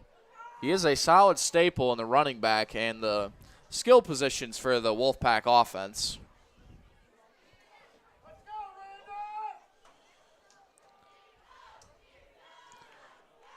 30 seconds left. No timeouts left on the clock, Norm. What are you calling right here? Honestly, I'm calling something to where you can get a first down, stop the clock. Or if you're short of the first down, get the hell to the sideline. Absolutely. But from what I'm seeing here, Conley is in the shotgun, and he's going to go with Hines been out in the slot the last few plays, and he did have some nice catches last week at Salamaca, so he's showing he's a two-way back. It's 4 wides, 2 slots, and again, Conley's in the pistol shotgun formation. Let's see what he does here. Oh, bad snap! Conley bobbles the snap. He's going to get pressured, and he's going to escape. Oh, we flag. have a flag on the play in the vicinity of holding. Slade clearly had a holding penalty there. He clearly held Travis Owens, number 34. So this one's going to be coming back, and with 18 seconds on the clock, you got time for one quick play to the sideline maybe, and then try to just cut your losses and launch one deep. But for Randolph, you're not panicking. You still get the ball to start the second half. If you're the Wolfpack, you want to prevent anything disastrous from happening here. Try not to give up any points. Go into the locker room down 14-10, try to regroup and rearm. And it looks like it's going to be about a 20-yard penalty. Honestly, if I'm Randolph, I just put the knee on it and go into the second half with your lead. You don't want to risk losing it. They haven't been behind all game. Cardinals have been in control of this game for the most part. The Wolfpack have responded nicely with a field goal and then that statement drive there. It was the touchdown reception by Alex Barmore. So they're just going to pitch this to Hine to the outside, who's going to be chased down by Burchanowski, still able to cut it up for a few. That'll stop the clock with 12.3.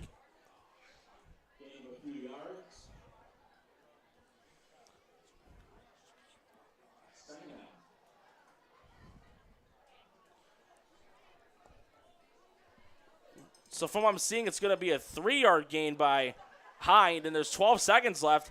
2nd and 27. If you want to try and go downfield, worst case, if it hypothetically were to be an interception, if it's deep enough, CSP wouldn't have much of a chance to go for a touchdown. However, they do got 2 timeouts left. Well, Conley has a solid arm. He does. If you can get this play to about the 40 of the Wolfpack, you put yourself in there, just going to pitch this. And he's still on his feet. That's going to be Maverick Adams, number 3. So he does get it to about the 45. 6.8 on the clock. Unless they throw a really quick out. This is the last play of the half here. I'd say go Hail Mary. Why not give it a shot? From seeing his arm, I'm sure he can get it to around inside the 10. Or they might just be content to hand it off and see if Slade or Hine can, or even Maverick Adams can break one. Or shades of Wilson last week, the grand old hook and ladder. I'm curious what they're going to do here. So Conley under center, and he's going to fake they're going to throw a screen to Slade. He's got blockers out in front, and he's going to be tackled, and that will be the end of the first half, folks. We have the Randolph Cardinals 14, CSP Wolfpack 10. Cardinals will get the ball to start the second half in what should be a barn burner of a thriller. Colin Wood and Norm Rodriguez here on the call. We will see you for the second half.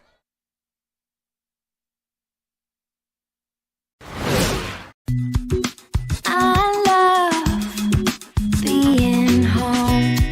There's nothing better than owning the perfect house to come home to. You've earned it, and we'll make it happen. Our local real estate experts and in-house team of financial professionals make buying or selling your home simple. Howard Hanna. Home happens here. I love being home. Sometimes it just isn't your day. We all need a little help from time to time. That's why we're committed to providing safe, quick, and cost-effective care. And we keep it simple. Just walk in. We're here for you. Learn more today. You insure a lot of businesses? Yes, we do. How about restaurants? We got a bunch. Do you cover property damage? Yes, we do. How about my equipment? Covered. How about sewer backup? We got it. What if my cook gets hurt? You're covered. Foodborne illnesses? Covered. What if my party tent goes down? Covered under property damage. And you say this is all under one policy? One policy. When do I pay? Once a month. Just one time? Just one. Is there anything you don't cover? What's your record for consecutive questions asked? 31. Tables. We don't do tables. Gotta love Buffalo. For all your insurance questions, call the Wolf at 835-WOLF. If you've been injured in an auto accident, large or small, call 681-4088. RES Physical Medicine and Rehab right away. If you are in pain or just sore, don't take chances. Call RES today and take advantage of their 24 to 48-hour appointment pledge. With no copays, RES will help navigate the confusing world of no-fault insurance with you, so you can concentrate on getting better. 681-4088. RES Physical Medicine and Rehab. The most important call you can make after an auto accident. Logistics Plus is a global transportation provider headquartered in Erie, PA with locations worldwide, including right here in Western New York. Logistics Plus is consistently recognized as a fast-growing transportation and logistics company, great supply chain partner, top freight broker, leading project cargo manager, and a great place to work. With a strong passion for excellence, our 500-plus employees put the plus in logistics. Call our Buffalo office today for an efficient, personal approach for all of your transportation needs. Our homes have become offices, gyms, schools, and playgrounds. And at Western New York Immediate Care, we know you may need us now more than ever. Whether you've suffered a minor injury or just aren't feeling well, Western New York Immediate Care physicians are trained to diagnose and treat most non-life-threatening injuries and illnesses. With 5 convenient locations open 7 days a week, help is never far away. Life has changed, but Western New York Immediate Care is still here for you. When you're ready to buy a home, start your search at howardhanna.com. You'll be the first to see new listings, find similar properties, and connect with a local Howard Hanna agent. Get started today at howardhanna.com. Once again, we've hit halftime here on WNY Athletics in Randolph, New York. Randolph Cardinals holding on to a 14-10 lead over the CSP Wolfpack, and again, Randolph, they're going with their main man, mainly Xander Hind. He does have one of the touchdowns for the Randolph Cardinals, and Conley's got one himself on a QB rush. However, CSP's still in this game. They're still very well within this game. Anything can happen in the second half, Norm. But for context, Chantanowski is 10 for 17, 177 yards. But their rushing, Norm, is only -7 yards. Oh, for the Wolfpack. For the Wolfpack, wow. yes. If you're the Randolph defense, that's a job well done, because last week Wolfpack had more than 300 yards rushing. Yes, and currently for Randolph, quarterback's 3 for 5, 27 yards. Rush, 27 carries, 154 yards. So this is still a very tight game, Norm. But we have updates from everywhere. Updates galore. From Falconer, Castaic Valley, Maple Grove, up over East Aurora at the half, 41-0, Norm. Wow, with capital letters, an exclamation point, and a couple of bold lines underneath. Matt Walsh has 3 touchdowns, 2 catching, 1 receiving. Woo. And Dalton Caldwell has 2 rushing touchdowns.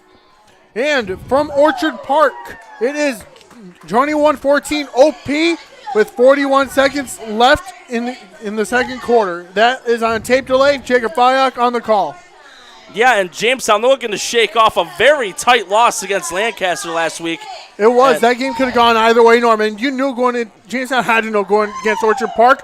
It's going to be won in the trenches, as Tom Prince would like to say. He has the rare opportunity, actually, Norm. To cheer on Luke. Yes, his son Luke does play for Orchard Park. He's actually not going to be on that game at all. He's enjoying the game as a fan. So well wishes to Tom. Yeah, and Prince actually he was one of the nominees for the Trench Trophy of the Week last week. One of his big plays was blocking an extra point. Yep, let's see. I'm going to find other scores around the league right now. So we got a little more than 10 minutes left in the half, but there's also going to be a few minutes of warm-up time for both teams to prepare for half number 2. And again, though, CSP offensively, in spite of the -7 yards rushing, total yards is only an 11-yard difference, as you can see on the screen. And a lot of those passes, no pun intended, those bubble screens to Hinsdale where he breaks the tackles and gets a lot of the yardage. But Alex Barmore, he made an acrobatic catch on a 2nd and 23 after a sack and fumble by Randolph's quarterback, Conley, who also plays safety. Catanese threw one up downfield. Barmore made the catch, and he trotted into the end zone for a touchdown. That's shades of his brother Cameron, who used to do that a lot for the CSP Wolfpack football team. He was also a receiver. I'm pretty sure we're going to have the Franklinville-Ellicottville Wilson update if, try to reconnect here. Yep. Wilson, they're coincidentally looking to shake off their opening game loss, which was against the Wolfpack. We were actually at Sherman for that game, and Wilson kept it close for a little bit. It was 20-14 at one point. The main play, though, that got them going was a pick six by Carter Pitlick, but second half, it was all Randolph. It was a mix of Catanese rushing, Berchanovsky rushing. Berchanovsky had 3 touchdown runs. Catanese had 2. And also the 9 completions to Hinsdale for a $143. Very correct. So currently it looks like towards the end of the first half, it is 22-8 Franklinville-Ellicottville over Wilson. Franklinville-Ellicottville, they're coming off a strong season last year. They got the high mark. They actually beat CSP to get there 6-3 in a defensive standoff. I was going to say that was a really close game. Came down to a 4th and short. 4th and short that didn't go CSP's way. But good job on Ellicottville, because even getting the high mark is a tough task for these teams. Huge accomplishment. And Randolph won at high mark, got eliminated in the Far West Regionals against, I believe, was it Oakfield, Alabama? Oakfield, Alabama, Alba? Yes. Still, though, successful seasons for both teams, and both right now are yearning to get 2-0 on the season. And Williamsville North, lay it on the me. home of Gronkowski.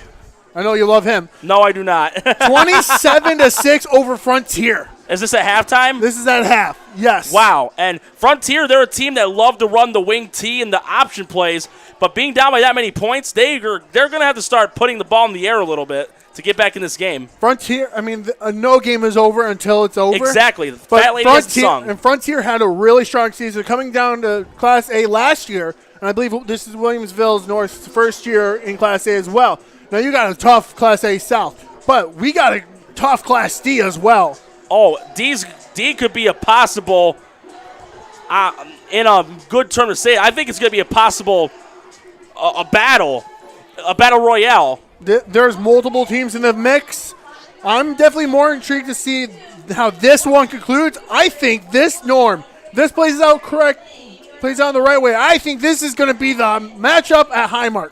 I think it could be the Wolfpack versus the Cardinals for the sectional title. It could be a possible preview, but the season's just still in its infancy, and both teams are going to need to keep going on strong runs, and we know both of them are more than capable to do that. Yes, I also want to give props to Faulkner from Castiga Maple Grove because they jumped up from Class C to Class B2.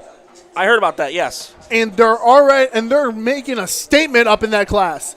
They already had a decisive win, 30-16 over Albion last week, and now they're up 41-0 at the half this week against a very tough East Aurora Holland team. Yeah, well, we still got some time with both these teams still at halftime, score 14-10 in favor of Randolph. We're going to take a look at whom both teams play next week. Coincidentally, this is going to be a rematch next week of Highmark. Randolph, they're on the road. This is a league game, Franklinville-Ellicottville, so I'm sure Franklinville-Ellicottville's coming in, licking those chops, looking for some atonement, revenge, retribution, whatever you want to say, for that loss at Highmark. And it's going to be a lot warmer than that game was. And CSP, they're going to be on the road as well for a league game. This is the 3rd of 7 straight that'll be for them. It's going to be against the emerged Gowanda Pine Valley team. Now, Gowanda and Pine Valley, that's going to be an interesting team to watch right there against CSP. But next week, we will be at my alma mater, Strider Field, for Jamestown. We'll be covering Jamestown next week. I'm looking forward for that. I already know I'm going to be on play-by-play for that one. We've been doing Jamestown home games for the last couple of years, and I'm anticipating, though, that Radon Wright, because he is healthy now, he's recovering from a broken collarbone, I do anticipate he's going to fill Butera's shoes very well. Jamestown and Tom said this yesterday, Jamestown has a good ability to fill the gaps when needed. Adapt and overcome. They can so when Panabianco left, I believe it was, oh gosh, that was 5 years ago. Reminiscing, trying to remember, but we had a really good wide receiver at the time. Our running backs have always historically been good. Colin Melendez is always a threat while he's still in Jamestown. Yeah, Melendez, he was also second-team all-conference as a punter, too. I mean, I could see why with all the punts he had, remember? Yeah, he had a cannon for a leg. But right on right, Mr. 4th and 42, Norm. He has cemented that in the Jamestown lore. Even though an unsportsmanlike conduct did kind of negate that a little bit, it was still a first down run, and I'm sure that's one where he would have gotten the heavyweight title belt. Yeah, he definitely would. As the cha-cha slide is going on currently here in Randolph, I think we're going to go to break, and at the other side, Norm, you and Colin will be back on the call. Yes, we will. So we're still at halftime, score still 14-10, but Colin and I are going to be back for the second half, so stick around. You're going to be in for a treat right here on WNY Athletic. Western New York Immediate Care's new locations are now open. Whether you've suffered a minor injury or just aren't feeling well, Western New York Immediate Care provides safe, quick, high-quality care at an affordable cost. Our clinicians are trained to diagnose and treat non-life-threatening injuries and illnesses and are equipped with on-site x-ray and labs to help you feel better, faster. With 4 convenient locations open 7 days a week, Western New York Immediate Care is here to help when and where you need us. Visit us online to learn more. When it's time to sell your home, start with a visit to howardhanna.com, ranked the #1 real estate site for sellers. A few clicks will show you the sales price you can expect for your home. We can get you the most money in the quickest amount of time because we know where the local buyers are and how to reach them. So if it's time to sell your home, visit howardhanna.com today, and we'll match you with a local Howard Hanna agent to sell your home fast. Being home. If you've been injured in an auto accident, large or small, call 681-4088. RES Physical Medicine and Rehab right away. If you are in pain or just sore, don't take chances. Call RES today and take advantage of their 24 to 48-hour appointment pledge. With no copays, RES will help navigate the confusing world of no-fault insurance with you, so you can concentrate on getting better. 681-4088. RES Physical Medicine and Rehab. The most important call you can make after an auto accident. 300 Level Media is a locally owned and operated multi-purpose media company right here in Western New York. You'll find us everywhere, covering the Bills, Sabres, Buttes, Bisons, Big Four basketball, local college sports, and much more. Our staff offers a variety of media services, from video production, live event coverage, audio broadcasts, professional voiceovers, camera operation, and videography. Visit www.300levelmedia.com or give us a call at 716-427-2600. This is 300 Level Media.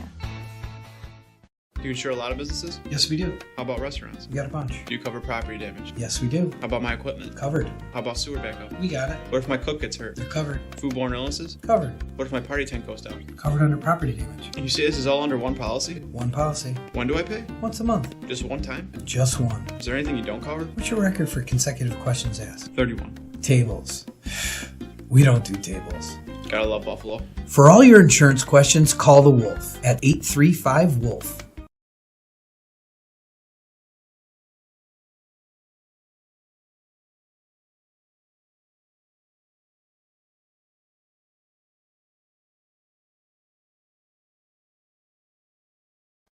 Logistics Plus is a global transportation provider headquartered in Erie, PA with locations worldwide, including right here in Western New York. Logistics Plus is consistently recognized as a fast-growing transportation and logistics company, great supply chain partner, top freight broker, leading project cargo manager, and a great place to work. With a strong passion for excellence, our 500-plus employees put the plus in logistics. Call our Buffalo office today for an efficient, personal approach for all of your transportation needs.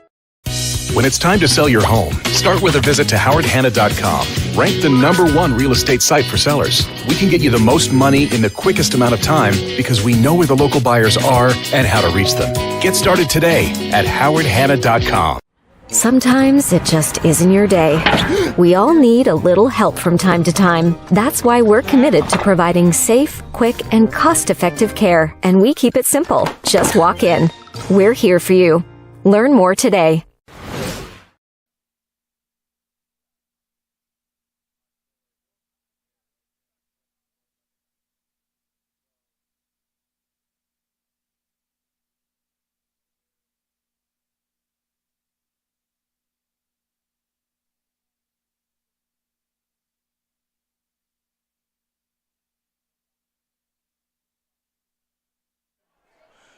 And we're about to momentarily start the second half here at Randolph High School in Randolph, New York. Randolph, they are ahead right now, 14-10 over the CSP Wolfpack, as both teams are given a few minutes to do some stretches, limber up. And the good news for Randolph is because they were able to maintain their lead as the half concluded in the first half, they do get the ball to start the second, and there's going to be no trickeration. There's going to be no passing. This is going to be smash mouth, ground and pound, classic football with Xander Hind and Slade. Absolutely, and if it ain't broke, don't fix it. If the Wolfpack defense can't stop those runs, if you're still able to sneak one, Slade's been doing solid on the dives. Xander Hind's been doing a great job on the power plays, the pitches outside, and even Conley ran in a keeper on the option for a touchdown. So the Wolfpack are in this game because of a field goal from Bryce Hinsdale that started things off, wiped the 0 off the scoreboard, and then a 42-yard touchdown pass on 2nd and 23 from Tate Catney's hooking up with Alex Barmore, who has certainly developed and become the second target for Catney's, as Hinsdale is really the guy that the defenses start to key in on after all those screens. So it's nice that he's got another outlet to throw the ball to. Yeah, and hypothetically, if you get two men double covering Hinsdale, at least one receiver is going to be open. Someone's got to be open. As we are getting ready for the Wolfpack to kick it off to the Cardinals here. Can I make a bold prediction? What's that prediction, Norm? I don't know if I'm going to be right about this because Randolph's known to chew the clock. Surprise onside. I've seen stuff like that before. That's one of those things where it's a great call if it works, and it's a horrible call if it doesn't. You know, but I've said this before in past broadcasts. In order to win, taking risks are mandatory. There's no shortcut. Otherwise, you keep going in circles. Well, Coach Brown is in his 33rd year with the program, 10 years as a head coach overall. So I'm sure he's seen it all on the Randolph side. I'm sure he's got his hands team out there. See Maverick Adams, a couple guys. I see Huntington on the right. So Hinsdale is going to send this. It's high and short. It's a little squibber and a little miscommunication on who was going to field that. Yeah, two guys nearly ran into each other, but fortunately Clark was able to catch the ball, and I would give myself a semi-correct because that was a pooch kick by Hinsdale. So the squib kick not really working out in the favor of the Wolfpack. Cardinals in great field position here. And I can imagine we're going to see a heavy dose of what we saw in the first half, Norm. Yeah, it's going to be two words, Xander Hind. And I do see Adams is in at fullback to start this second half off. So Slade getting a rest, Conley under center. Oh, they blew it up. This is a give to Hind, who just throws a defender off of him. Chucked Braden Hayes into the water. Said, get off of me. Solid run there on first down. The only thing Hind needs is a battering ram. He really is. He is a hard guy to bring down. Like we said, though, you try to take him up high, it's not going to work. He's going to put his shoulder pads into you, and you're going to be looking up searching for the stars. Yeah, and they had the gap jumped in perfectly, but it was just poor execution on tackling. But they're looking like they got 8 in the box. Let's see what they do here. Right now, the Wolfpack showing some signs of pressure. And once again, that is Braden Hayes that made the tackle for CSP. But not before Hind is able to pick up a solid gain. Gets it to midfield. That was a 10-yard run. As we have another first down.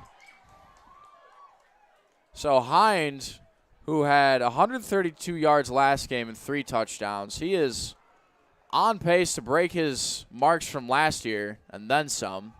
He's this time it's blown up. Great pressure in the backfield by Burchanowski, it looks like, getting in there. Yeah, that was a trio of defenders jumping that A-gap. Said, I've had enough of that. Finally, the Wolfpack defense able to get the Cardinals behind the sticks here. They haven't done much of that tonight.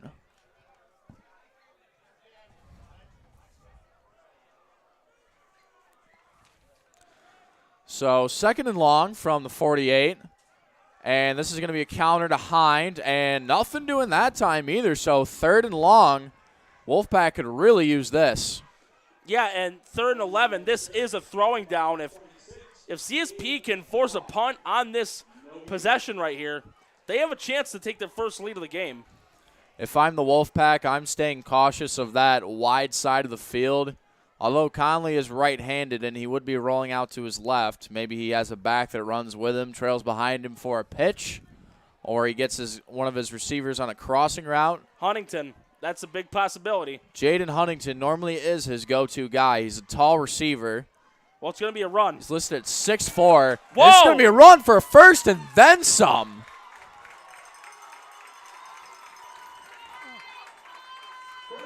So, what were you saying, Norm, about a passing down? Hey, if you got faith in the run, go with it.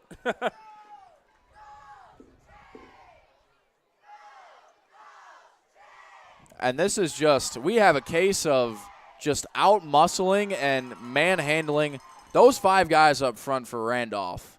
They're doing a solid job. We have Aleel Bryan, Dylan Trader, Ryan Carpenter, Sterling Sky, and Jacob Dexter, the 5 guys up front. Hines got a gap. Hines got a lane, and this might go all the way. Touchdown, Cardinals. Or wait a minute. He may have been ruled out of bounds. No, wow, that really blew up what I just did there, and that is going to be short indeed. It looked like he had the corner. So I apologize there for leading everyone on. It is indeed not a touchdown. But it's 1st and goal. 1st and goal, what is likely going to set up a touchdown. With the team's with them having the main focus on Hyde, I wouldn't be shocked if this could be a give to Adams or Slade, but Randolph's calling a timeout to go over something on 1st and goal. But we're going to stay right here, though, and they have a chance again to make this a 2-possession game. They're knocking on the door. The referees ruled that Hyde was out of bounds at the 2-yard line. Certainly hard to tell from up here in the booth, but not what we normally see from the Randolph drives. Normally they chew up a lot of clock. This one has been a lightning fast march down the field. I'm sure they'll take it, though, either way, as long as they get points on the board. Absolutely. Only 3 and some change has come off the clock. We're sitting at 8:54 right here now. Yeah, and CSP has already proven that when Catanese gets enough protection and he gets the completions, they can drive down the field really quick. Because with an 11-point deficit, should that happen, or 12 or 10, depending if they go for the 2 and fail or succeed, it may be a case of having to abandon the run a little bit. But one thing that surprised me, Burchanovsky's been very quiet offensively in this game. So 1st and goal from the 2-yard line. He's keeping it. And Conley keeps it, tries to get pushed in from his line, and it is a touchdown. The 5 guys up front getting their quarterback across as Randolph stretches this thing out. It is now 20-10. I see a blue moon, Colin, and here's why. Out of the 3 touchdowns, those all rushing, 2 of them are by the quarterback. Right about that, Norm. Blue moon. Normally it's either Xander Hine or Slade running it in, but Conley doing a lot of the muscle work tonight, too. We've seen him made some. They're kicking the PAT. Conley's made some great plays on defense, too. Griffin Nelson, he's the one kicking it, and the holder is number 1. Owen Nelson. Nelson had a touchdown catch last week. He does have a foot. Here's the put down. So kicks Nelson's out the way. kick is low, That's but wide. he drives it was good. it through, I beg your pardon. and it is good. From my view, it looked like it went wide. Pardon us, folks, for misjudging some of these plays here. It really is hard to tell on the opposite side of the field whether or not a kick is good, whether or not a runner breaks the plane. The official signals have been late, and we've been There's somebody down. We've been a little eager on the call, yeah. So bear with us. We're going to try to make sure everything's correct from here on out. There is an injured player, though, but he is able to get up, and that was a player for CSP that was number 3 for CSP. It's Alex Barmore. Yep, I was just digging for a roster. It was a bit muddled up with my Randolph one. But that's a big touchdown, though, by the Cardinals. It makes this a 2-possession game again, and it's 21-10. And with them making that, though, at some point now for CSP, it doesn't have to be straight away on this drive. With it being 11 points, they're going to have to go for 2 at some point. I don't think their offense is the problem in this scenario. Oh, no, not at all. They've proved they can move the ball just as effective through, different methods. They have aired it out much more than they did in the first game where they ran for 365 yards as a team and 6 touchdowns. This time, a lot of that's coming through the air. And it's really up to the Wolfpack defense, though. How do you respond, Xander Hine? How do you wrap him up and actually make tackles where he is initially met and then force other guys to make plays, too? But one guy beating 11 guys on the defense, that's going to drive Coach Harper crazy all night long. There is a slight change. Burchanovsky's one of the deep men, but this kickoff's going to go right to Brink. Nelson sends this over to Brink, who fields it, tries to cut outside, and he's going to be brought down to the 30. So we haven't seen too many big plays on the special teams end of the field so far. And the tackle was by Joe Nottingham, number 21. So CSP, plenty of time left in the third. This is far too early for them to panic. They have been a solid team all around ever since they all merged together to form the CSP Wolfpack. They've gotten a couple of Class D titles, and they were both against Mariah at the Carrier Dome in Syracuse. Out of any of the teams in Western New York in high school ball that can come back from an 11-point deficit in football, CSP is one of those teams. But there was also a clock issue as well. It kept on rolling. It's rolling like Proud Mary. It's rolling on a river as they're going to have to reset the clock here. I have worked clock before in basketball. It's not as easy as it looks. It can be very tricky. So the refs are going to gather together, talk to the coaches, explain what's going on, and get the clock set to the right time.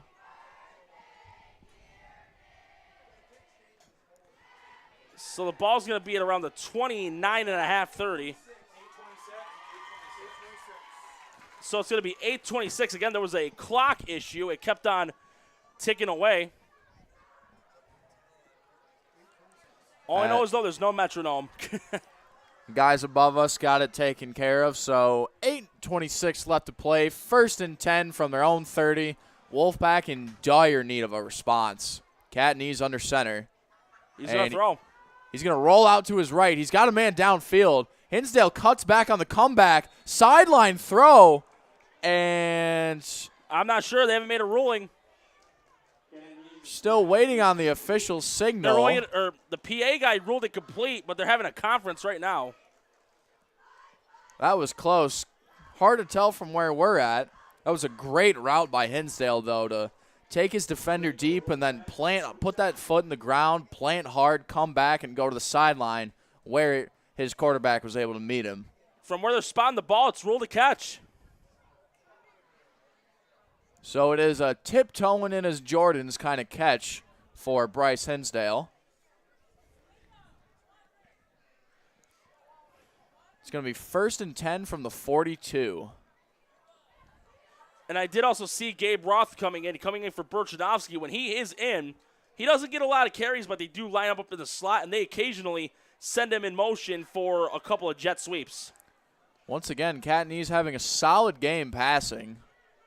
He's got 2 receivers each side. Drops back once again. He's looking his man down the whole way, and that is incomplete. In and out of the hands of number 10, Carter Brink.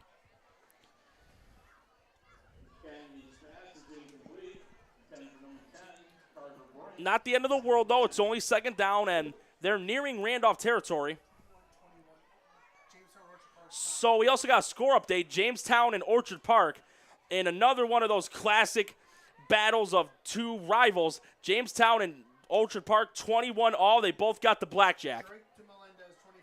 Melendez with a touchdown catch from Drake. And what's funny is Melendez is also tabbed as the backup quarterback. As guys going all over in motion everywhere on the field. They're looking like the Dallas Cowboys doing that from the days of Staubach. 2 backs to the right. Burchanowski comes behind Cat and Knees. They're going to fake the sweep, and he looks downfield, and this is caught!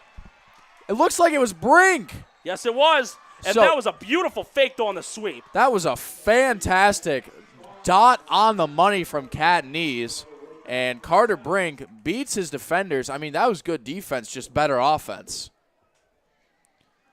And that was threading the needle. How about a little mustard on that hot dog? So right now the Wolfpack one-dimensional on offense, not too much in the running game, but their passing game certainly has picked up the slack here. Catanese drops back once again. The comeback route, and this is going to be incomplete. Brink was not able to reel that one in. 2nd and 10. So CSP, they're shuffling the line again with the backs. They're shuffling it like a card deck. I think they know. I think the Wolfpack are trying to preserve as much time as possible, knowing that Randolph can milk so much of it. Catanese looks to his left. He's got men coming back on the crossing routes, or excuse me, the hitch routes, and that was Hinsdale, his intended target. It was a tight spiral by Catanese, but that would have been a difficult one-hander for Hinsdale to snag in.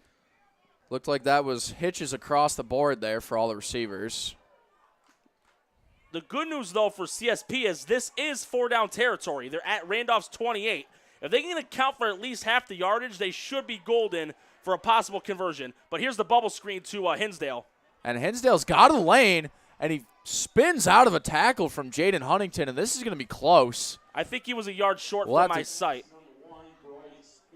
And if you're the Wolfpack, this certainly is 4-down territory now. While you are in field goal range, depending on the leg of Hinsdale, a field goal doesn't really do you any good here. Yeah, it would be a field goal, then you need a stop, and then a 6 and a 2. But if it was me, if I was Coach Ty Harper, I'd be like the Dallas Carter coach on Friday Night Lights, spinning that finger like a circle. We're going for it. Let's go. So they rolled it a gain of 8, so it's 4th and 2 at the 20, and Lissandro's the back. We may see another screen here because Hinsdale's lined up in the slot.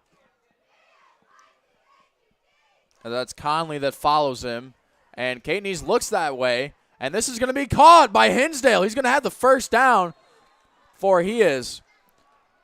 He got hit out of bounds. He got lassoed. That was Conley. By Carson Conley. So the gutsy call and rolling the dice pays off. Moves the chains for the Wolfpack. So 1st and goal to go. It looks like it's going to be at the 4-yard line. Catanese in the shotgun. He'll look to throw again. Here comes the pocket collapsing. And he's hit as he throws. Oh, he almost caught it. Wow. That was intended for Burchanovsky. Wow.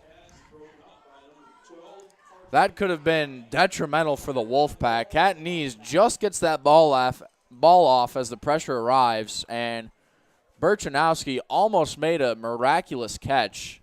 So it brings up 2nd and goal. Wolfpack yet to run the ball on this drive. There's Hinsdale. And Hinsdale is going to be just short. He's about to be about a yard or 2 short of the plane. So 3rd and goal. Looks like he got to about the 1.5.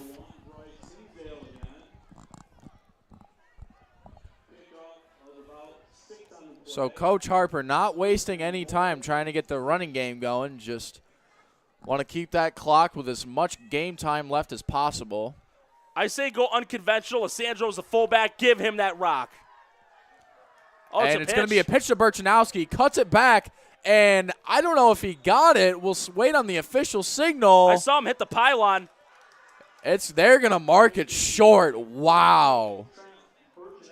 I guess it may have been ruled. He may have been ruled down with his knee on the ground before he hit it, but it's going to be at around the 1-yard line. So Randolph, 2 words: stone wall. And these are the battles we live for, Norm. This is Class D football in Farmville. Cold, airy night, and this play right here is in the trenches. Yeah, in the words of Tom Prince, the battle of the trench warfare. So it's going to be 4th down and goal at the 1, and a timeout's going to be called by CSP to go things over, and they only got 1 timeout left now. And we're going to 2, excuse me. We're going to take a break. We'll be right back here for 4th and goal from the Wolfpack right here on WNY Athletics.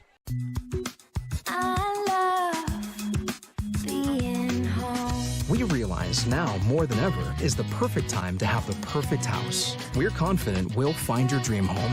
Howard Hanna, home happens here. Sometimes it just isn't your day.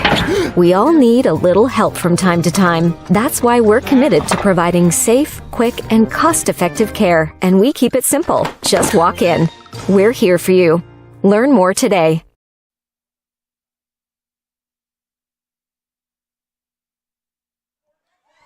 And welcome back, everyone. We have 4th and goal from the Wolfpack. The previous play, Katniss throws an out route, or excuse me, it was a pitch to Berchanowski that looked like a touchdown first rip. Looks like the ref ruled his knee down inside the 1. So we have do or die here for the Wolfpack. This play is going to be who wants it more. We got a triple nickel on the clock, 5:55. 4th down, and it looks like 6 inches. And Lissandro's a single back. But they're shifting again. This may be a draw by Catanese. But there's a bunch to the right as well. Everyone in tight for the Randolph defense. Katniss rolls out. He throws this, and it is nearly intercepted. Nonetheless, broken up. Number 17, Talon Rowland, coming up with a clutch play. And that was intended for Carter Brink. And in my opinion, if Rowland holds into that ball, if he gets a hold of it, he has open real estate. That could possibly be 100 yards the other way. Or even if he catches it and falls down, that at least advances the ball out to the 20. So now the Cardinals, with no breathing room, trying to at least just get out of their own end zone. Yeah, and even though CSP was unsuccessful on it, it's still a job well done at the same time. This is the silver lining. You pinned Randolph inside their 1 yard line, and if you're able to make a stop, get the 2, get a free kick, this could be a momentum changer if Randolph gets stopped in the end zone. I can imagine we'll see a fullback dive here just to try and get across the 1 yard line. It's Adams that's the fullback. Oh, Conley's going to throw. Back to pass. He launches one deep, and it's overshot, intended for Tristan Farnham.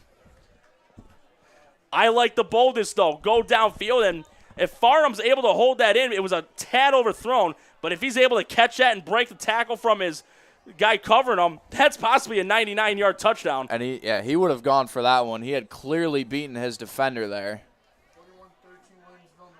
But we do got a couple of updates, though, for high school ball in other areas of this Chautauqua County here. And Orchard Park, they take back the lead over Jamestown. They're ahead 28-21 in the third quarter.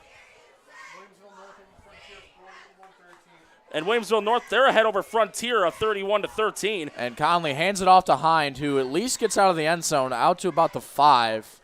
So this is a pivotal 3rd down here in the game. The Wolfpack can force a 3-and-out. They're going to get the ball back with good field position. But that is a lot easier said than done when you have to go against number 37 in the backfield. The way he churns his legs when he runs, we could see a 90-plus yard touchdown. He's broken quite a few of 15, 20 yards, so there's no reason why he can't break it and get a huge gain. But CSP, they need to help themselves here on this play. Certainly would be a Derrick Henry-style touchdown. As Conley under center, the line gets down, and they're going to give it to him. And helmet comes off. Xander Hind, what are you feeding this man? Well, the good news is, though, for CSP, because the helmet popped off, the play's dead. So it's going to be 4. Oh, it looked like I thought he was short of the first down. They're going to move those sticks. First down, Randolph. Wow. So a statement run there.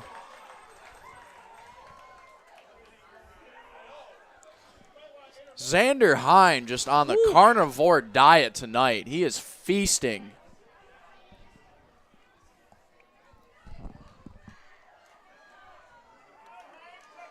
CSP, though, they need to come up with something defensively. And this is really a test of your mental toughness and grit as a Wolfpack defense when you're getting run over like that. Oh, fumble! That's out!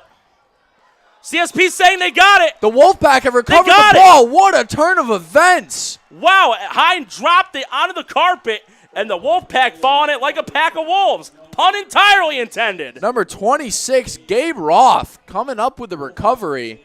So just like that, after a statement run by Xander Hind, the Wolfpack are back in business. 4:15 on the clock, plenty of time, and now you got to avenge that touchdown that you left up on the scoreboard that last drive. The Wolfpack get the reprieve, but they need to convert it.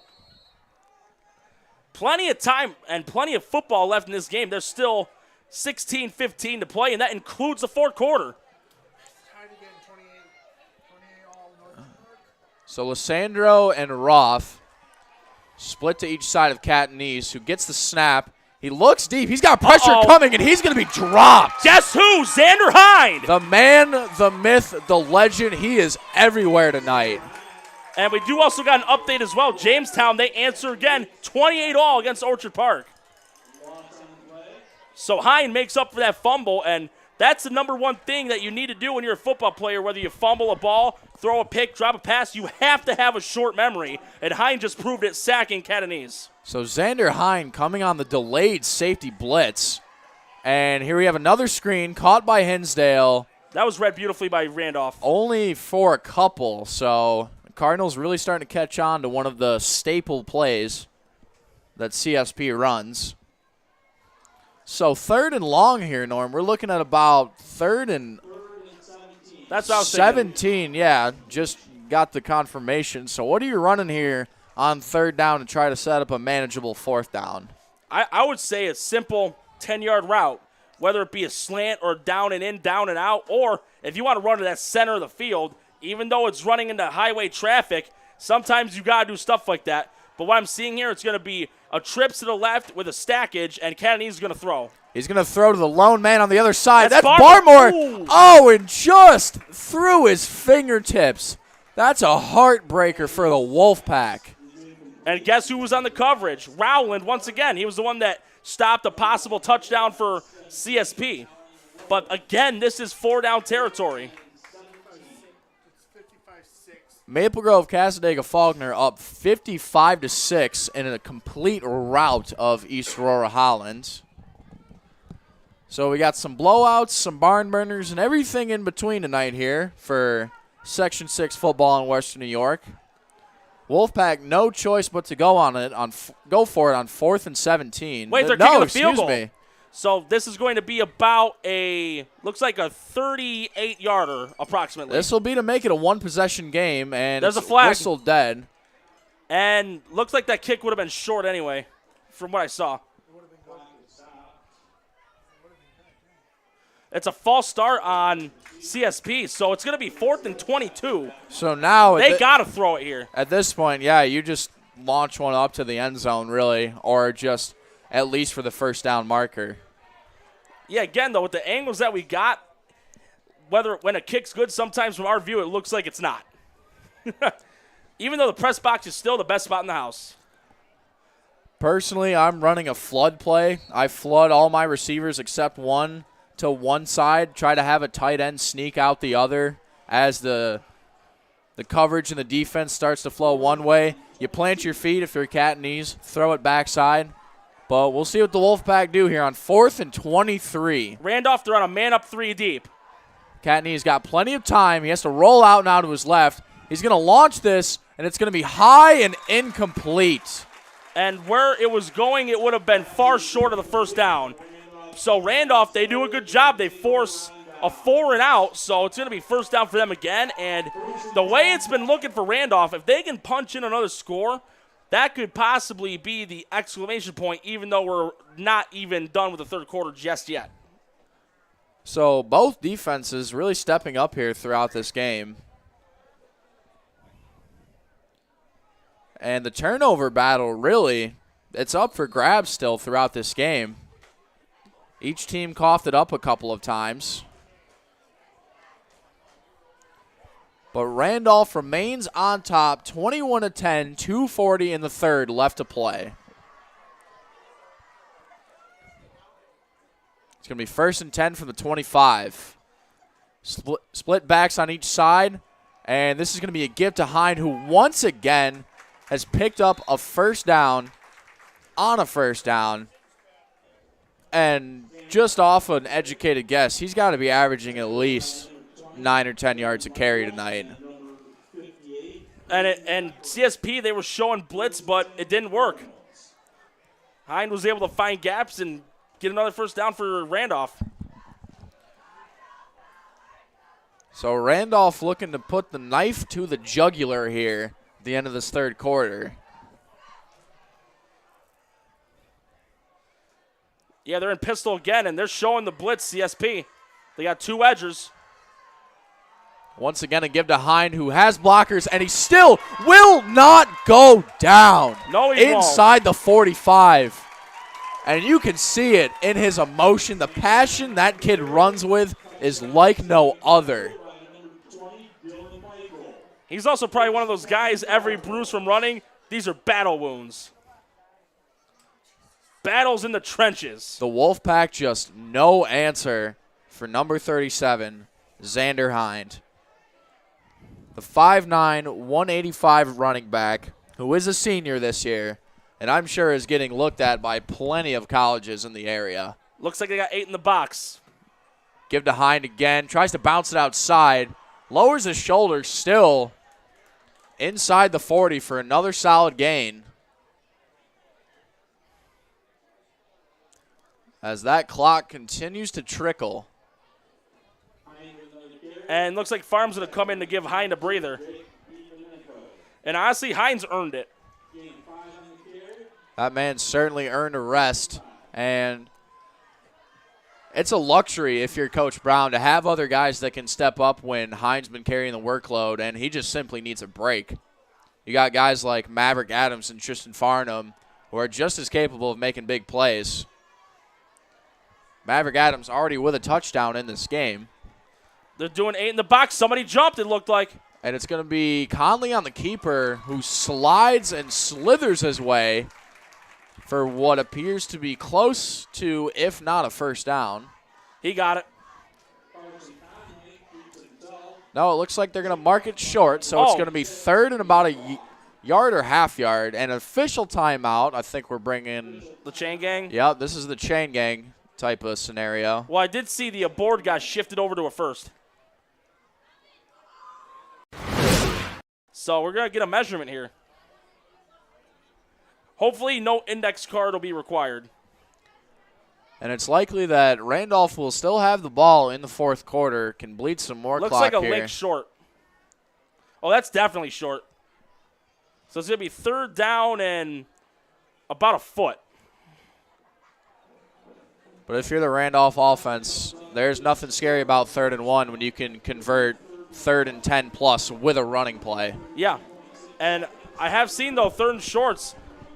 That's one of the times they'll usually run that option pitch to Hind or have Conley keep it himself. Even though Conley doesn't run it a lot, he has shown he can when he needs to. When he does, it is effective.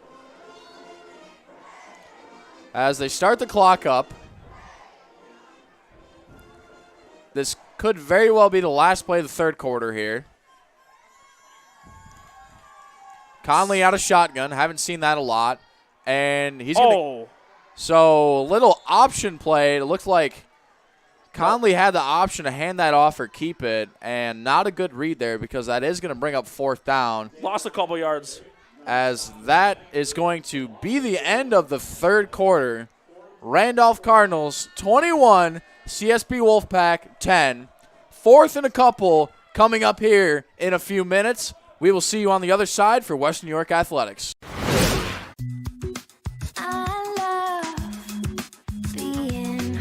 With exclusive buyer insights and our 100% money-back guarantee, we're confident we'll find buyers for your home. Howard Hanna. Home happens here. Logistics Plus is a global transportation provider headquartered in Erie, PA with locations worldwide, including right here in Western New York. Logistics Plus is consistently recognized as a fast-growing transportation and logistics company, great supply chain partner, top freight broker, leading project cargo manager, and a great place to work. With a strong passion for excellence, our 500-plus employees put the plus in logistics. Call our Buffalo office today for an efficient, personal approach for all of your transportation needs. Sometimes it just isn't your day. We all need a little help from time to time. That's why we're committed to providing safe, quick, and cost-effective pediatric care. And we keep it simple. Just walk in. We're here for you. Learn more today. Welcome back, everyone, for the fourth quarter of Clymer Sherman Panama, the Wolfpack, taking on the Randolph Cardinals, who have a 21-10 lead right now. and 4th and 4. Norm, really, I mean, the Wolfpack came out solid in the third quarter, left a lot of points up on the board, though. That could come back to haunt them. Yeah, they had 2 miscues in the third. One of them, they had a great drive going, but they were denied on 4th and goal at the 1, and then they recovered a Hind fumble. They had a field goal that would have been good, but a penalty pushed them back 5 yards, and they failed on 4th down. And looks like we're going to have a timeout here as there were some substitutional issues, so Randolph using their second timeout of the half, so that way they can get everything aligned properly. But we're going to stay right here, and if Randolph converts this 4th down, though, you don't need to be in a hurry to score. I'd say focus on milking that clock. That's more important right now than getting more points on the board. Really, what a turn of events this game can be. Randolph, once again, we expected this out of them, only thrown it a couple times. They have executed their offense to perfection for the second week in a row so far. We'll see if they can hold that up here in the fourth quarter. But it's going to take a certain kind of coach, a certain kind of mental toughness and grit and a mindset to be able to stop Xander Hind. The kid's just having his way. It's not like the Wolfpack, they're there to make plays. They're there to wrap up. That kid just has so much force. When he lowers his shoulder, there's a 95% chance he's running through you. Honestly, though, on 4th and 4, with them going to Hind so much in CSP expecting it, I don't think it would hurt to flip it over to an alternative guy or even Conley keep it himself. He's shown he can run the ball. And there is Adams out there at fullback, too. He's been effective. He's got a touchdown tonight. So Conley under center, and they are going to pitch it to Hind, who cuts back in. He's going to have the first. Just barely, but it looks like he got it.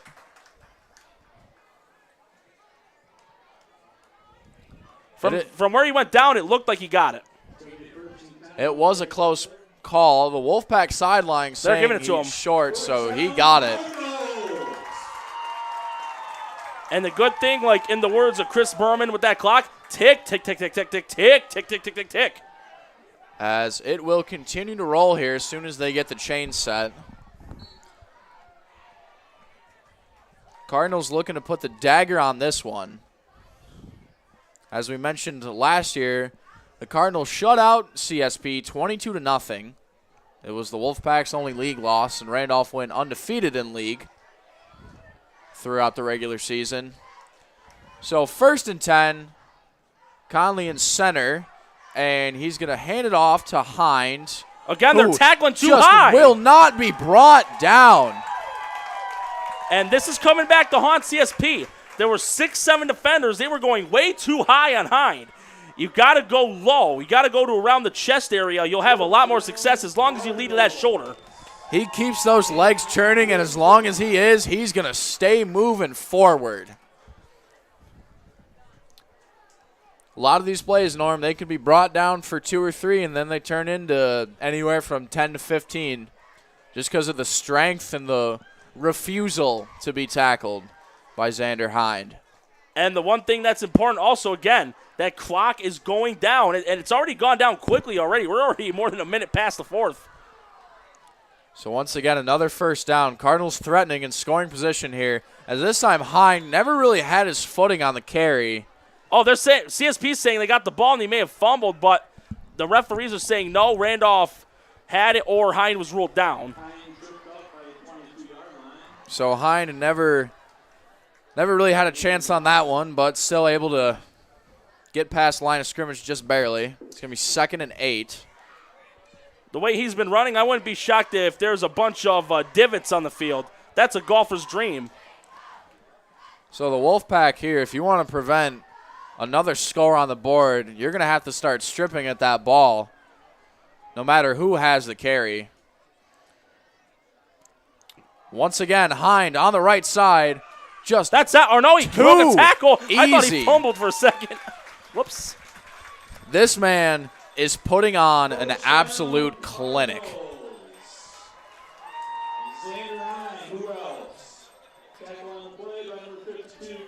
It goes to show if you don't give up on every play and you have that mindset, you will be blown away with your statistics when you realize how many more yards you could have had if you just don't give up on the play.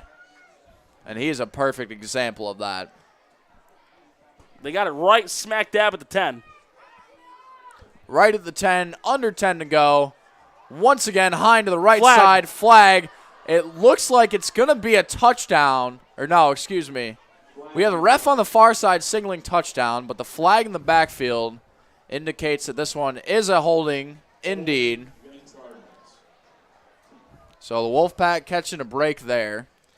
And the flag throwing, it's been pretty tame in this game. There has not been a lot of penalties either way. I appreciate a group of officials who at least calls a game fair. If you're going to call a game a certain way, at least call it that way for both teams and be consistent about it. It is always great when they let the kids play. It is a physical, contact-filled sport. So with that penalty, it's going to be an 11-yarder, so they're back at their own 21, or at the CSP's 21. So a goal-to-go situation from 20-plus out. This time Conley in the shotgun. As the give to Hine around the left side, and he's got speed, and it looks like this is going to be... That looked like a face mask or a horse collar. As we have another flag in the backfield. That was not in the position of where that play occurred. They might be, it looks like it could be two separate fouls.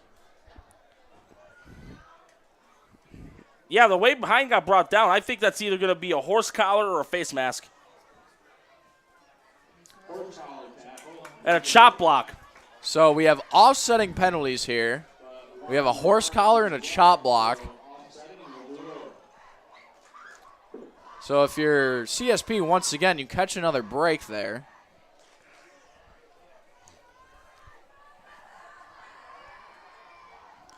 As we will resume play here, 9:08 left to go. Cardinals in full control right now. If you're CSP, you need some kind of turnover. A touchdown really might put this thing on ice if you can get them to turn over on downs or even hold them to a field goal. That's a win for your defense. You at least give your offense a fighting chance. Conley in the shotgun, Slade to his left. And that's going to be Farnham, it looks like. It is. On the left side, who makes a couple guys miss. So some shifty running, a little different style of running you see. Farnham's only 5'11", 155. But he does have a certain quickness and agility to him. Makes him hard to tackle. One would say elusive. And that run was ruled a 1-yard loss, so... Like I used to say, Colin, for the Skunks, we got the quintuple deuces, we can say. Second down goal, 22 yards ago, 22-yard line. Oh, my Lord. Yeah, that's more deuces than I can handle. All I know is during our Skunk days, Colin, I taught you well. As Conley, CSP guy jumped offside. And we have an update from our fantastic producer. Jamestown is currently ahead 35-34, 3:26 left to go in the third. I wonder if Orchard Park went for two and failed or missed the PAT. Also, Jamestown went for a 2-point conversion. They succeeded, and that's how the score is 35-34. So that is turning into a gunslinging shootout. Cue the theme of the good, the bad, and the ugly. And here over in Randolph, New York, we have ourselves a barn burner. We've seen a lot of great defense. Some ground and pound for Randolph. We've seen the Air Force task of the passing offense for Clymer Sherman Panama do some work. 8 in the box. But the Wolfpack find themselves in need of something huge. Oh, and this Hine. is a pop pass and a touchdown, Xander Hine. This man, I really have no words, Norm. I don't know what to say. He can do it all. This kid is a problem and is going to succeed highly at the next level if he chooses to play. Hine does get put in sometimes at slot receiver. He just slithers through the center of where he's at, left wide open, catches the ball, and he just trots into the end zone. He could have just laid down a lawn chair, put on some shades, and had a glass of sweet tea. That's how alone he was. There was no one around him, so that's another touchdown throw for Carson Conley on the year. Here's the PAT. Oh, that's and beautiful. This is up, splits the uprights, beautiful spin and good. So 3 total touchdowns for Carson Conley, 2 on the ground, 1 in the air. To who else but number 37? So Hine, he's got 2 total touchdowns, 1 rushing and receiving. Or no, I beg your pardon. Adams has a touchdown. Conley's got 2. And Hine, he's showing he's a dual threat. Certainly ecstatic to see what his yardage is going to be once we're all said and done here. So if you're CSP, 3-possession game, got to score and got to do it quick. Yeah, at worst case, even though it looks like this may be over for CSP this week, get a drive going, get some points on the board, and like I sometimes say, going into the next week, build some confidence going into your next ball game because CSP, they're on the road for the second of 3 straight games. This is going to be against Gowanda Pine Valley. So they can get a good drive going. That'll not only cut the score shorter, but, again, end on a high note. As number 9, Griffin Nelson back to kick this deep.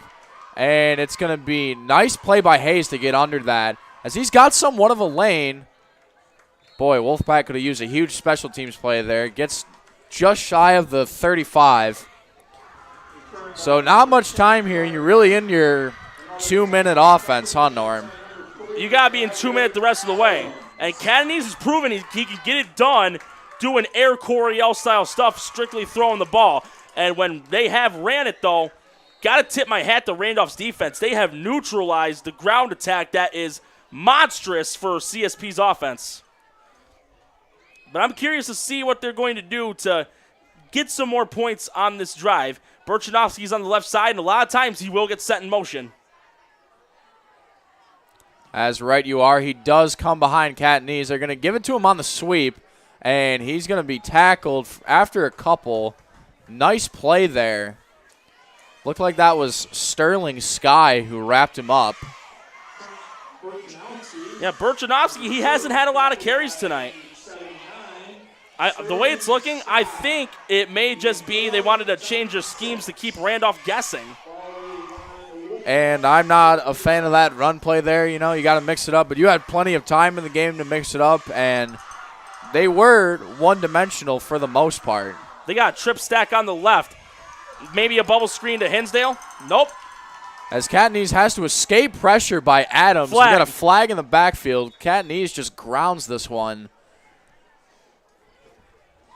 It's in the vicinity of holding. As number 14, quarterback for CSP, Catanese, Mr. Tate, he has been running around for his life. And what we thought was a holding play is actually going to be hands to the face, I'm hearing. Yeah, legal use of hands to the face. So, and what the referees are signaling, it looks like Randolph may, or the way they're moving their arms, this could possibly be Randolph declining it and forcing a third down. Oh, wait, no, it looks like it's going to be on Randolph from the referee's indication. So that's a first down after we move it out to about the 47. Yeah, the resulting yardage in the penalty does result in a first down for CSP, and this is a small reprieve. We saw a team last week that had 365 yards and 6 touchdowns running the ball. Never really came out and established their presence doing that, what they succeeded so well with last week. Yeah, well, at least they have started to get some stuff going with the throwing game as well. They've had some bright spots with it, that long pass to Barmore from 40-plus yards on a 2nd and 23. So that's one of some positive things that CSP can look back on and go, hey, if the run isn't working, let's give it a shot. He's a tall guy. It's shades of his brother Cameron, who played CSP football for a few years, and I wouldn't be shocked if he has some experience doing some track and field. Catanese back to pass. He launches one, and oh, wow. Whoa. Had the window, but it was tight. That was intended for Alex Barmore. Jaden Huntington was licking his chops, waiting to lay the boomstick. And I think Barmore heard the footsteps, and I do think he was more focused trying to brace himself for the hit than reeling in the ball. Which is always what defines a solid receiver, and being able to take hits and still hold on to the ball. So Catanese goes under center, Tight formation for the Wolfpack. They fake the handoff. He rolls out to his right, floats one up, and it's caught. Braden Hayes giving life to this team that needs it. And they're going no huddle. This is what we used to call the NASCAR offense. No huddle. Sometimes you even have 2 plays called at once after you execute one play. You already have another play after that lined up. And that's what they need to do. Because that clock is ticking under 6:30 now. Officials timeout. They're waiting for the chinking to catch up. And, yeah, they're going in that K-gun style with the no huddle. This time, though, they got a pair of backs and 2 receivers. But Hinsdale, he's on the far left. So this could be a throw to either him, and Barmore's on the other side. Possible jump ball. Looks like Hinsdale is in one-on-one coverage. Oh, bump and run on him. As it's going to be caught by Hinsdale, who comes back, and makes a nice gain. So the Wolfpack inside the 10-yard line, close to the 5. Yeah, I did notice Rowan, he was on tight bump and run coverage on Barmore, and it worked really well. He was able to drive him to the sideline. So nice job on the coverage there by Rowan. However, Catanese is able to find Hinsdale, and he gets more than enough for a first down, and they're threatening to score right here. And for some reason, the clock was not stopping. It should have for the chains to move. Catanese scrambles, and he's going to be brought down. Looked like that was Heinen. Yes, it was. He's all over the place. So who else but Superman? Xander Hine dropping Catanese for a loss.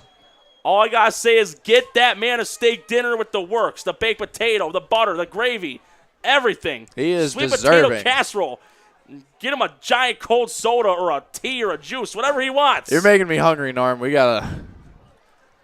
Well, Catanese is going to look to throw here. He's going for the end zone. That's caught by Roth, and he will. Looked like he was down. Extends for the pylon. He made a solid effort to reach across. It's going to be 3rd and goal from inside the 1. And there's a late flag, too. Oh boy, and it looks like this is on CSP, too. Great effort by Roth, but his knee was down before he extended the ball.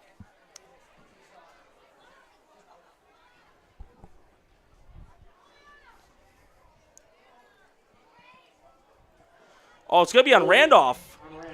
Also, it was a hold on Randolph. Defensive holding. So it's going to go half the distance to the goal. So the pass was complete. They may put this at he was down to 1, so the half-yard line. And I wonder if they're going to mix it up. The Wolfpack find themselves in familiar territory here inside the 1-yard line, not able to cash in on that golden opportunity handed to them on a silver spoon.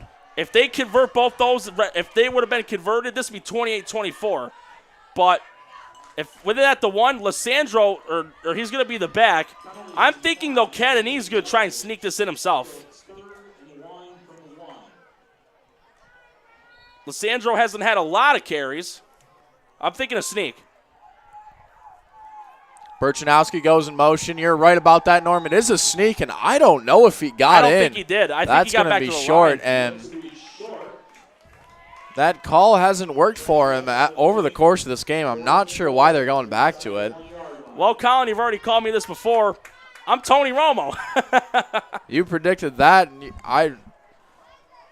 I think it's good that you predicted it, but that play should not have been so predictable. That's my biggest concern. Okay, 4th and goal at the 1. I'm thinking a give to Lissandro. And this is the ball game right here. They're going to give it to Burchanowski, and he's going to walk in for a touchdown. So 28-16. I assume they go for 2, try to make it a 10-point game. We'll just have to see who comes out because Hinsdale's also the kicker. If anything, I wouldn't chase the points, though. I would kick the extra point, make it 28-17. Then you need a touchdown and a field goal. Looks like they're going with for 2. a 2-point conversion. So they're going to try and get the 2 right out of the way here. Not a bad idea. You cut it down to 10. There's not a lot of time left in regulation. Catanese looks to his left. He's got Hinsdale out there on the edge and caught. So 10-point game. Wolfpack showing a little bit of life here. 4:43 in the 4th. If I'm Randolph, I'm getting ready for an onside kick. I can imagine. I would personally bet my whole life savings on that an onside kick's coming. So they're going to get their hands team out there, try to recover this one, and milk that clock. So we got a final update for one game. Olean Huskies, Dunkirk Marauders. Dunkirk falls the short end of the stick. They lose 12-7. So an interception by Olean with less than a minute left in regulation, and they walk away with a W over Dunkirk. So sometimes you need those big defensive plays to seal the W. Marauders fall to 0-2 in a tough Class B. That is really a hard league, not one. Oh, yeah. We also got an update in the Jamestown game. 40-35, Orchard Park's ahead, and man, cashier would go broke with the way the points are rolling in. That money and the coinage is empty in that register. It's a good old-fashioned Western shootout. Except they don't count to 10 before starting the duel. But, yeah, I'm predicting an onside kick here, and honestly, I wonder if Hinsdale, I'm curious about this, maybe try some tricky kicks with the ball, because some kickers like to do the wrong-footed onside kick. There's some that do the cross-leg kick. That's called a Rabona, where they lead with one foot and they go behind their leg with their other foot and kick it. That one's certainly hard to get success out of. And the way they're lined up, CSP, this is going to be a kamikaze onside, I think. And it bounces over the head, and it's fielded and dropped down. Waiting to see who that is. 21. That was number 21. That was Joseph Nottingham coming up with a recovery. Not a bad idea by Hinsdale, but that had a little too much bounce. Had a little too much Szechuan sauce on that. Normally you want a couple low bounces, and then you want that really big bounce that gets up to where once it's gone 10 yards, your guys can make a play for it. But Wolfpack only 2 timeouts here. Randolph can really cover this cake in icing with a first down or two. The give to, looks like that was, not sure. That was Hind. Oh, that was Xander Hines, still in the game, still doing work. They're giving it to the man who has put this team on his back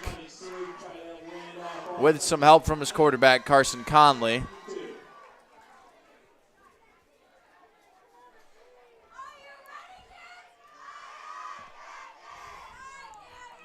So it looks like it'll be a 2nd down and 2 for Randolph, and I'm thinking like you, 2 first downs, this game could be over. And once again, a give up the middle. Xander Hine just cannot be brought down. Easily has the first down. And Norm, for a team that only gave up 77 yards of total offense last week against Wilson, they have gotten thrashed and gashed tonight. Yes, it has. It's just been like the carving of the Thanksgiving turkey. But I think now they're looking for the cranberry sauce.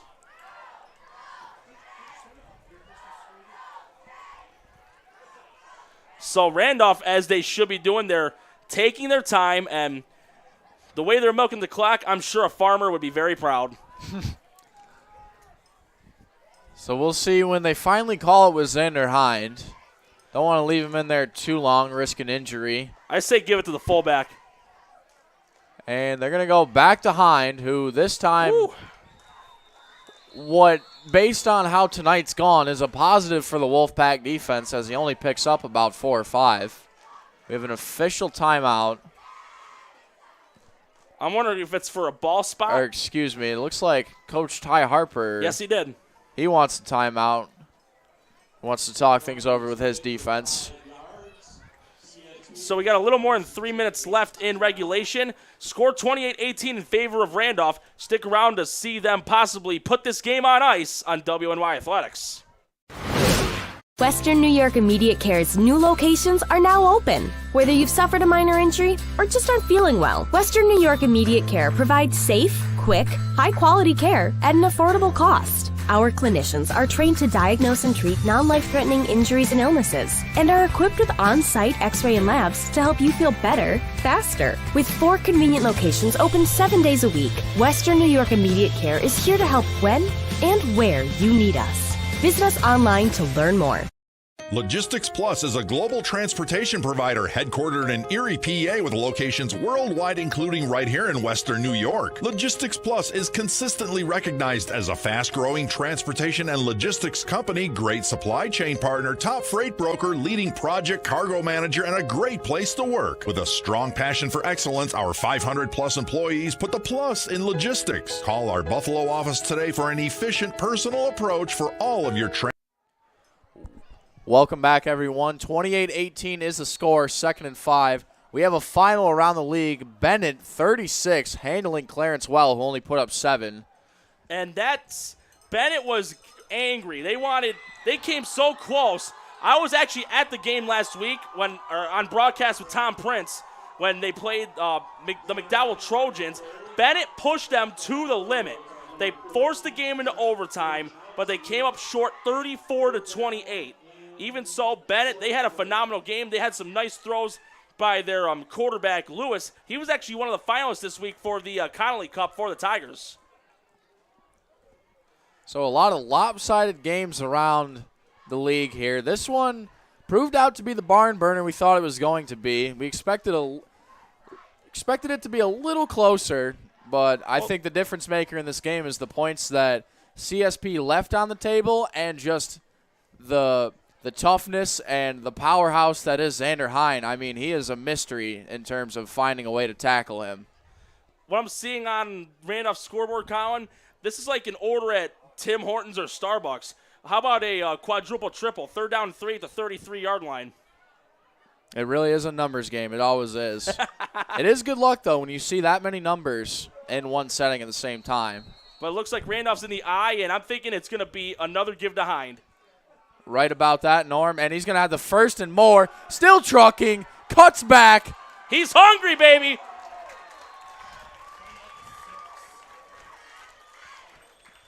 They say not all heroes wear capes, but that man surely is wearing an invisible cape tonight because he is just not human. He's the churning man. He may be better than most people churning the butter, but it wouldn't be with his hands. He'd have his feet on 2 of the pumps, and he'd just be jumping on like a trampoline, getting pounds of butter.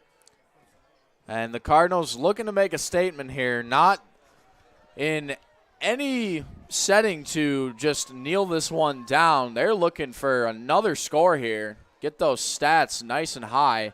Hind on the outside. Stop short.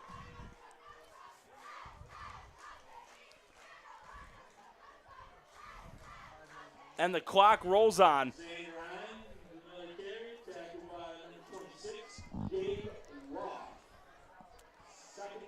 Oh, yeah, there is also some high school football action going on tomorrow.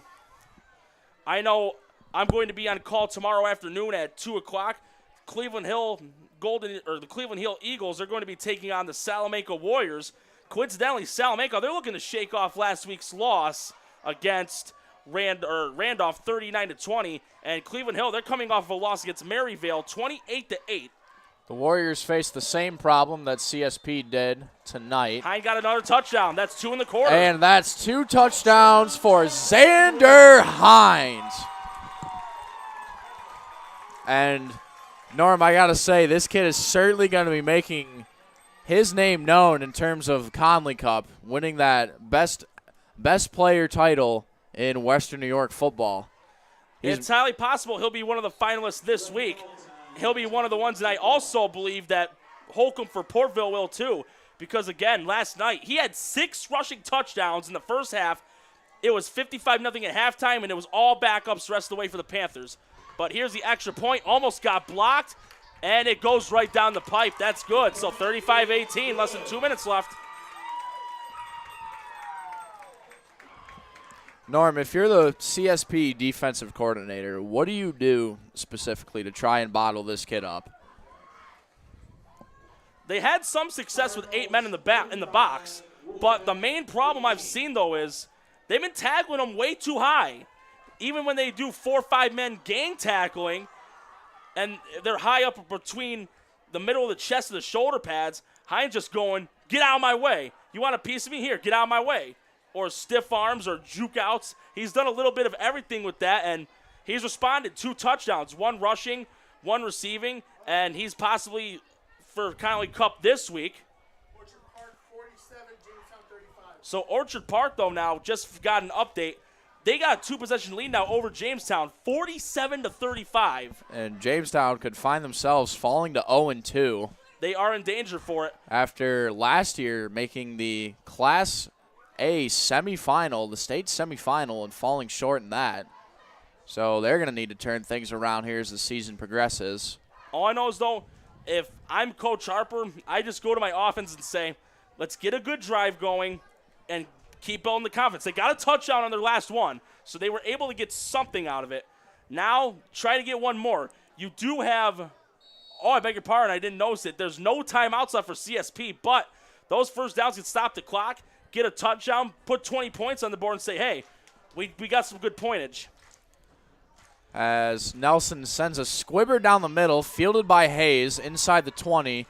He tries to cut back, but this special teams coverage, these gunners for Randolph have been spectacular all night. Oh, yes, they have. And, Norm, really, I know I asked you what would you do in terms of trying to contain Xander Hine. I don't really think there are many schemes and stunts and any plays you can run. There's only so many things you can do. It really comes down to fundamentals and tackling.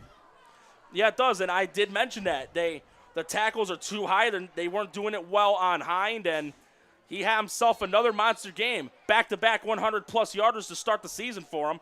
And again, like you said, he nearly broke 1,900, and he had a double dozen of touchdown rushes with 24.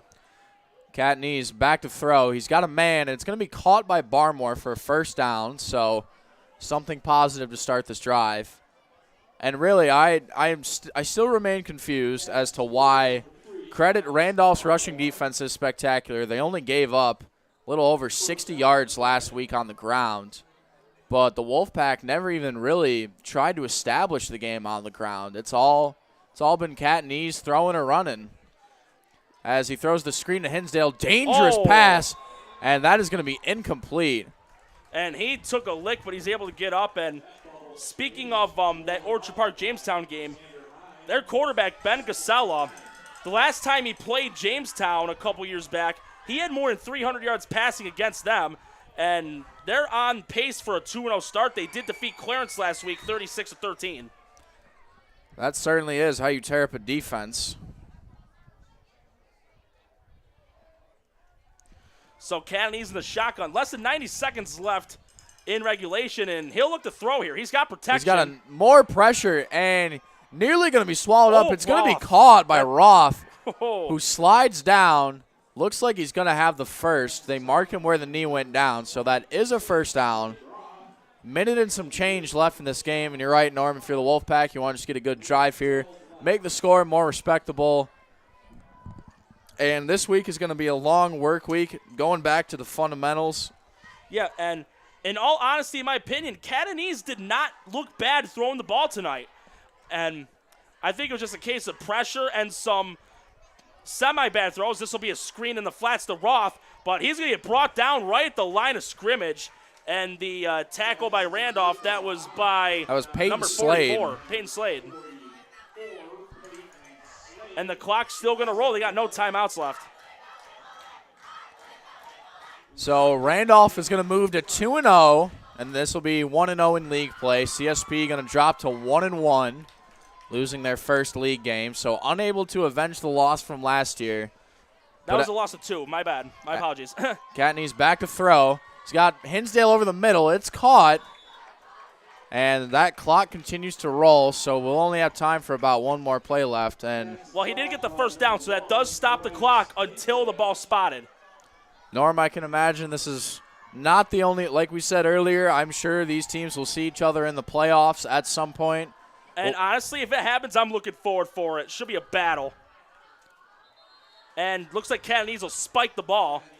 9 seconds left, and this is time for one more play. And before that, we're going to talk again on who both teams play next week. CSP tonight against Randolph's the first of 3 straight road games. They're on the road next week on the 16th at 7 o'clock. They're taking on the merged Gowanda Pine Valley team. And Randolph, they'll look to start 3-0 on the season. They'll be on the road for a league game against Franklinville-Ellicottville. And the Franklin-Ellicottville Eagles, they are looking for retribution from their loss against Randolph. They were shut out at Highmark Stadium. That's certainly going to be a matchup for the ages here. Is what is likely going to be the final play of the game as Katniss just dumps one over the middle, and it's intercepted. By Conley, the quarterback. And 0.3 of a second on the clock. That's going to do it, folks. Man, Conley, he should be in contention this week for Conley Cup, too. 2 rush touchdowns, a sack, an interception. What more could you ask for? Although it's not the correct spelling, it's in his name. Yeah, well, Conley Cup, Conley. Close enough. Yeah, it is close enough. So this is going to go down as a statement win for Randolph and what is 2 of the better teams in Class D. 2 teams that will be fighting for playoff contention and a sectional title. Xander Hine, 2 touchdowns on the ground, making plays all over the defense, had a couple sacks. Carson Conley, the pick you just saw, 2 rushing touchdowns. And Maverick Adams, another key, who stepped up and is going to be a huge addition for this Randolph offense. Yeah. I didn't mean to cut you off. So the final score, Randolph Cardinals 35, CSP Wolfpack 18. Norm, do you have any final comments, remarks, anything you want to say? All I got to say is Randolph fired on all cylinders, and they shut down CSP's run game very well. One more time, CSP, they're at Gowanda Pine Valley next week. Randolph, they're on the road against Franklinville-Ellicottville. Those 2 games should also be very interesting. So that's going to do it for us tonight, folks. I am Colin Wood, your play-by-play alongside Norm Rodriguez. Thank you all for listening. Hope you enjoy the game, and tune in tomorrow for some action, and next week we will see you later for Western New York Athletics. Life can be full of surprises, but not always the good kind. That's why we're committed to providing safe, quick, and cost-effective care, and we keep it simple. Just walk in. We're here for you. Learn more today.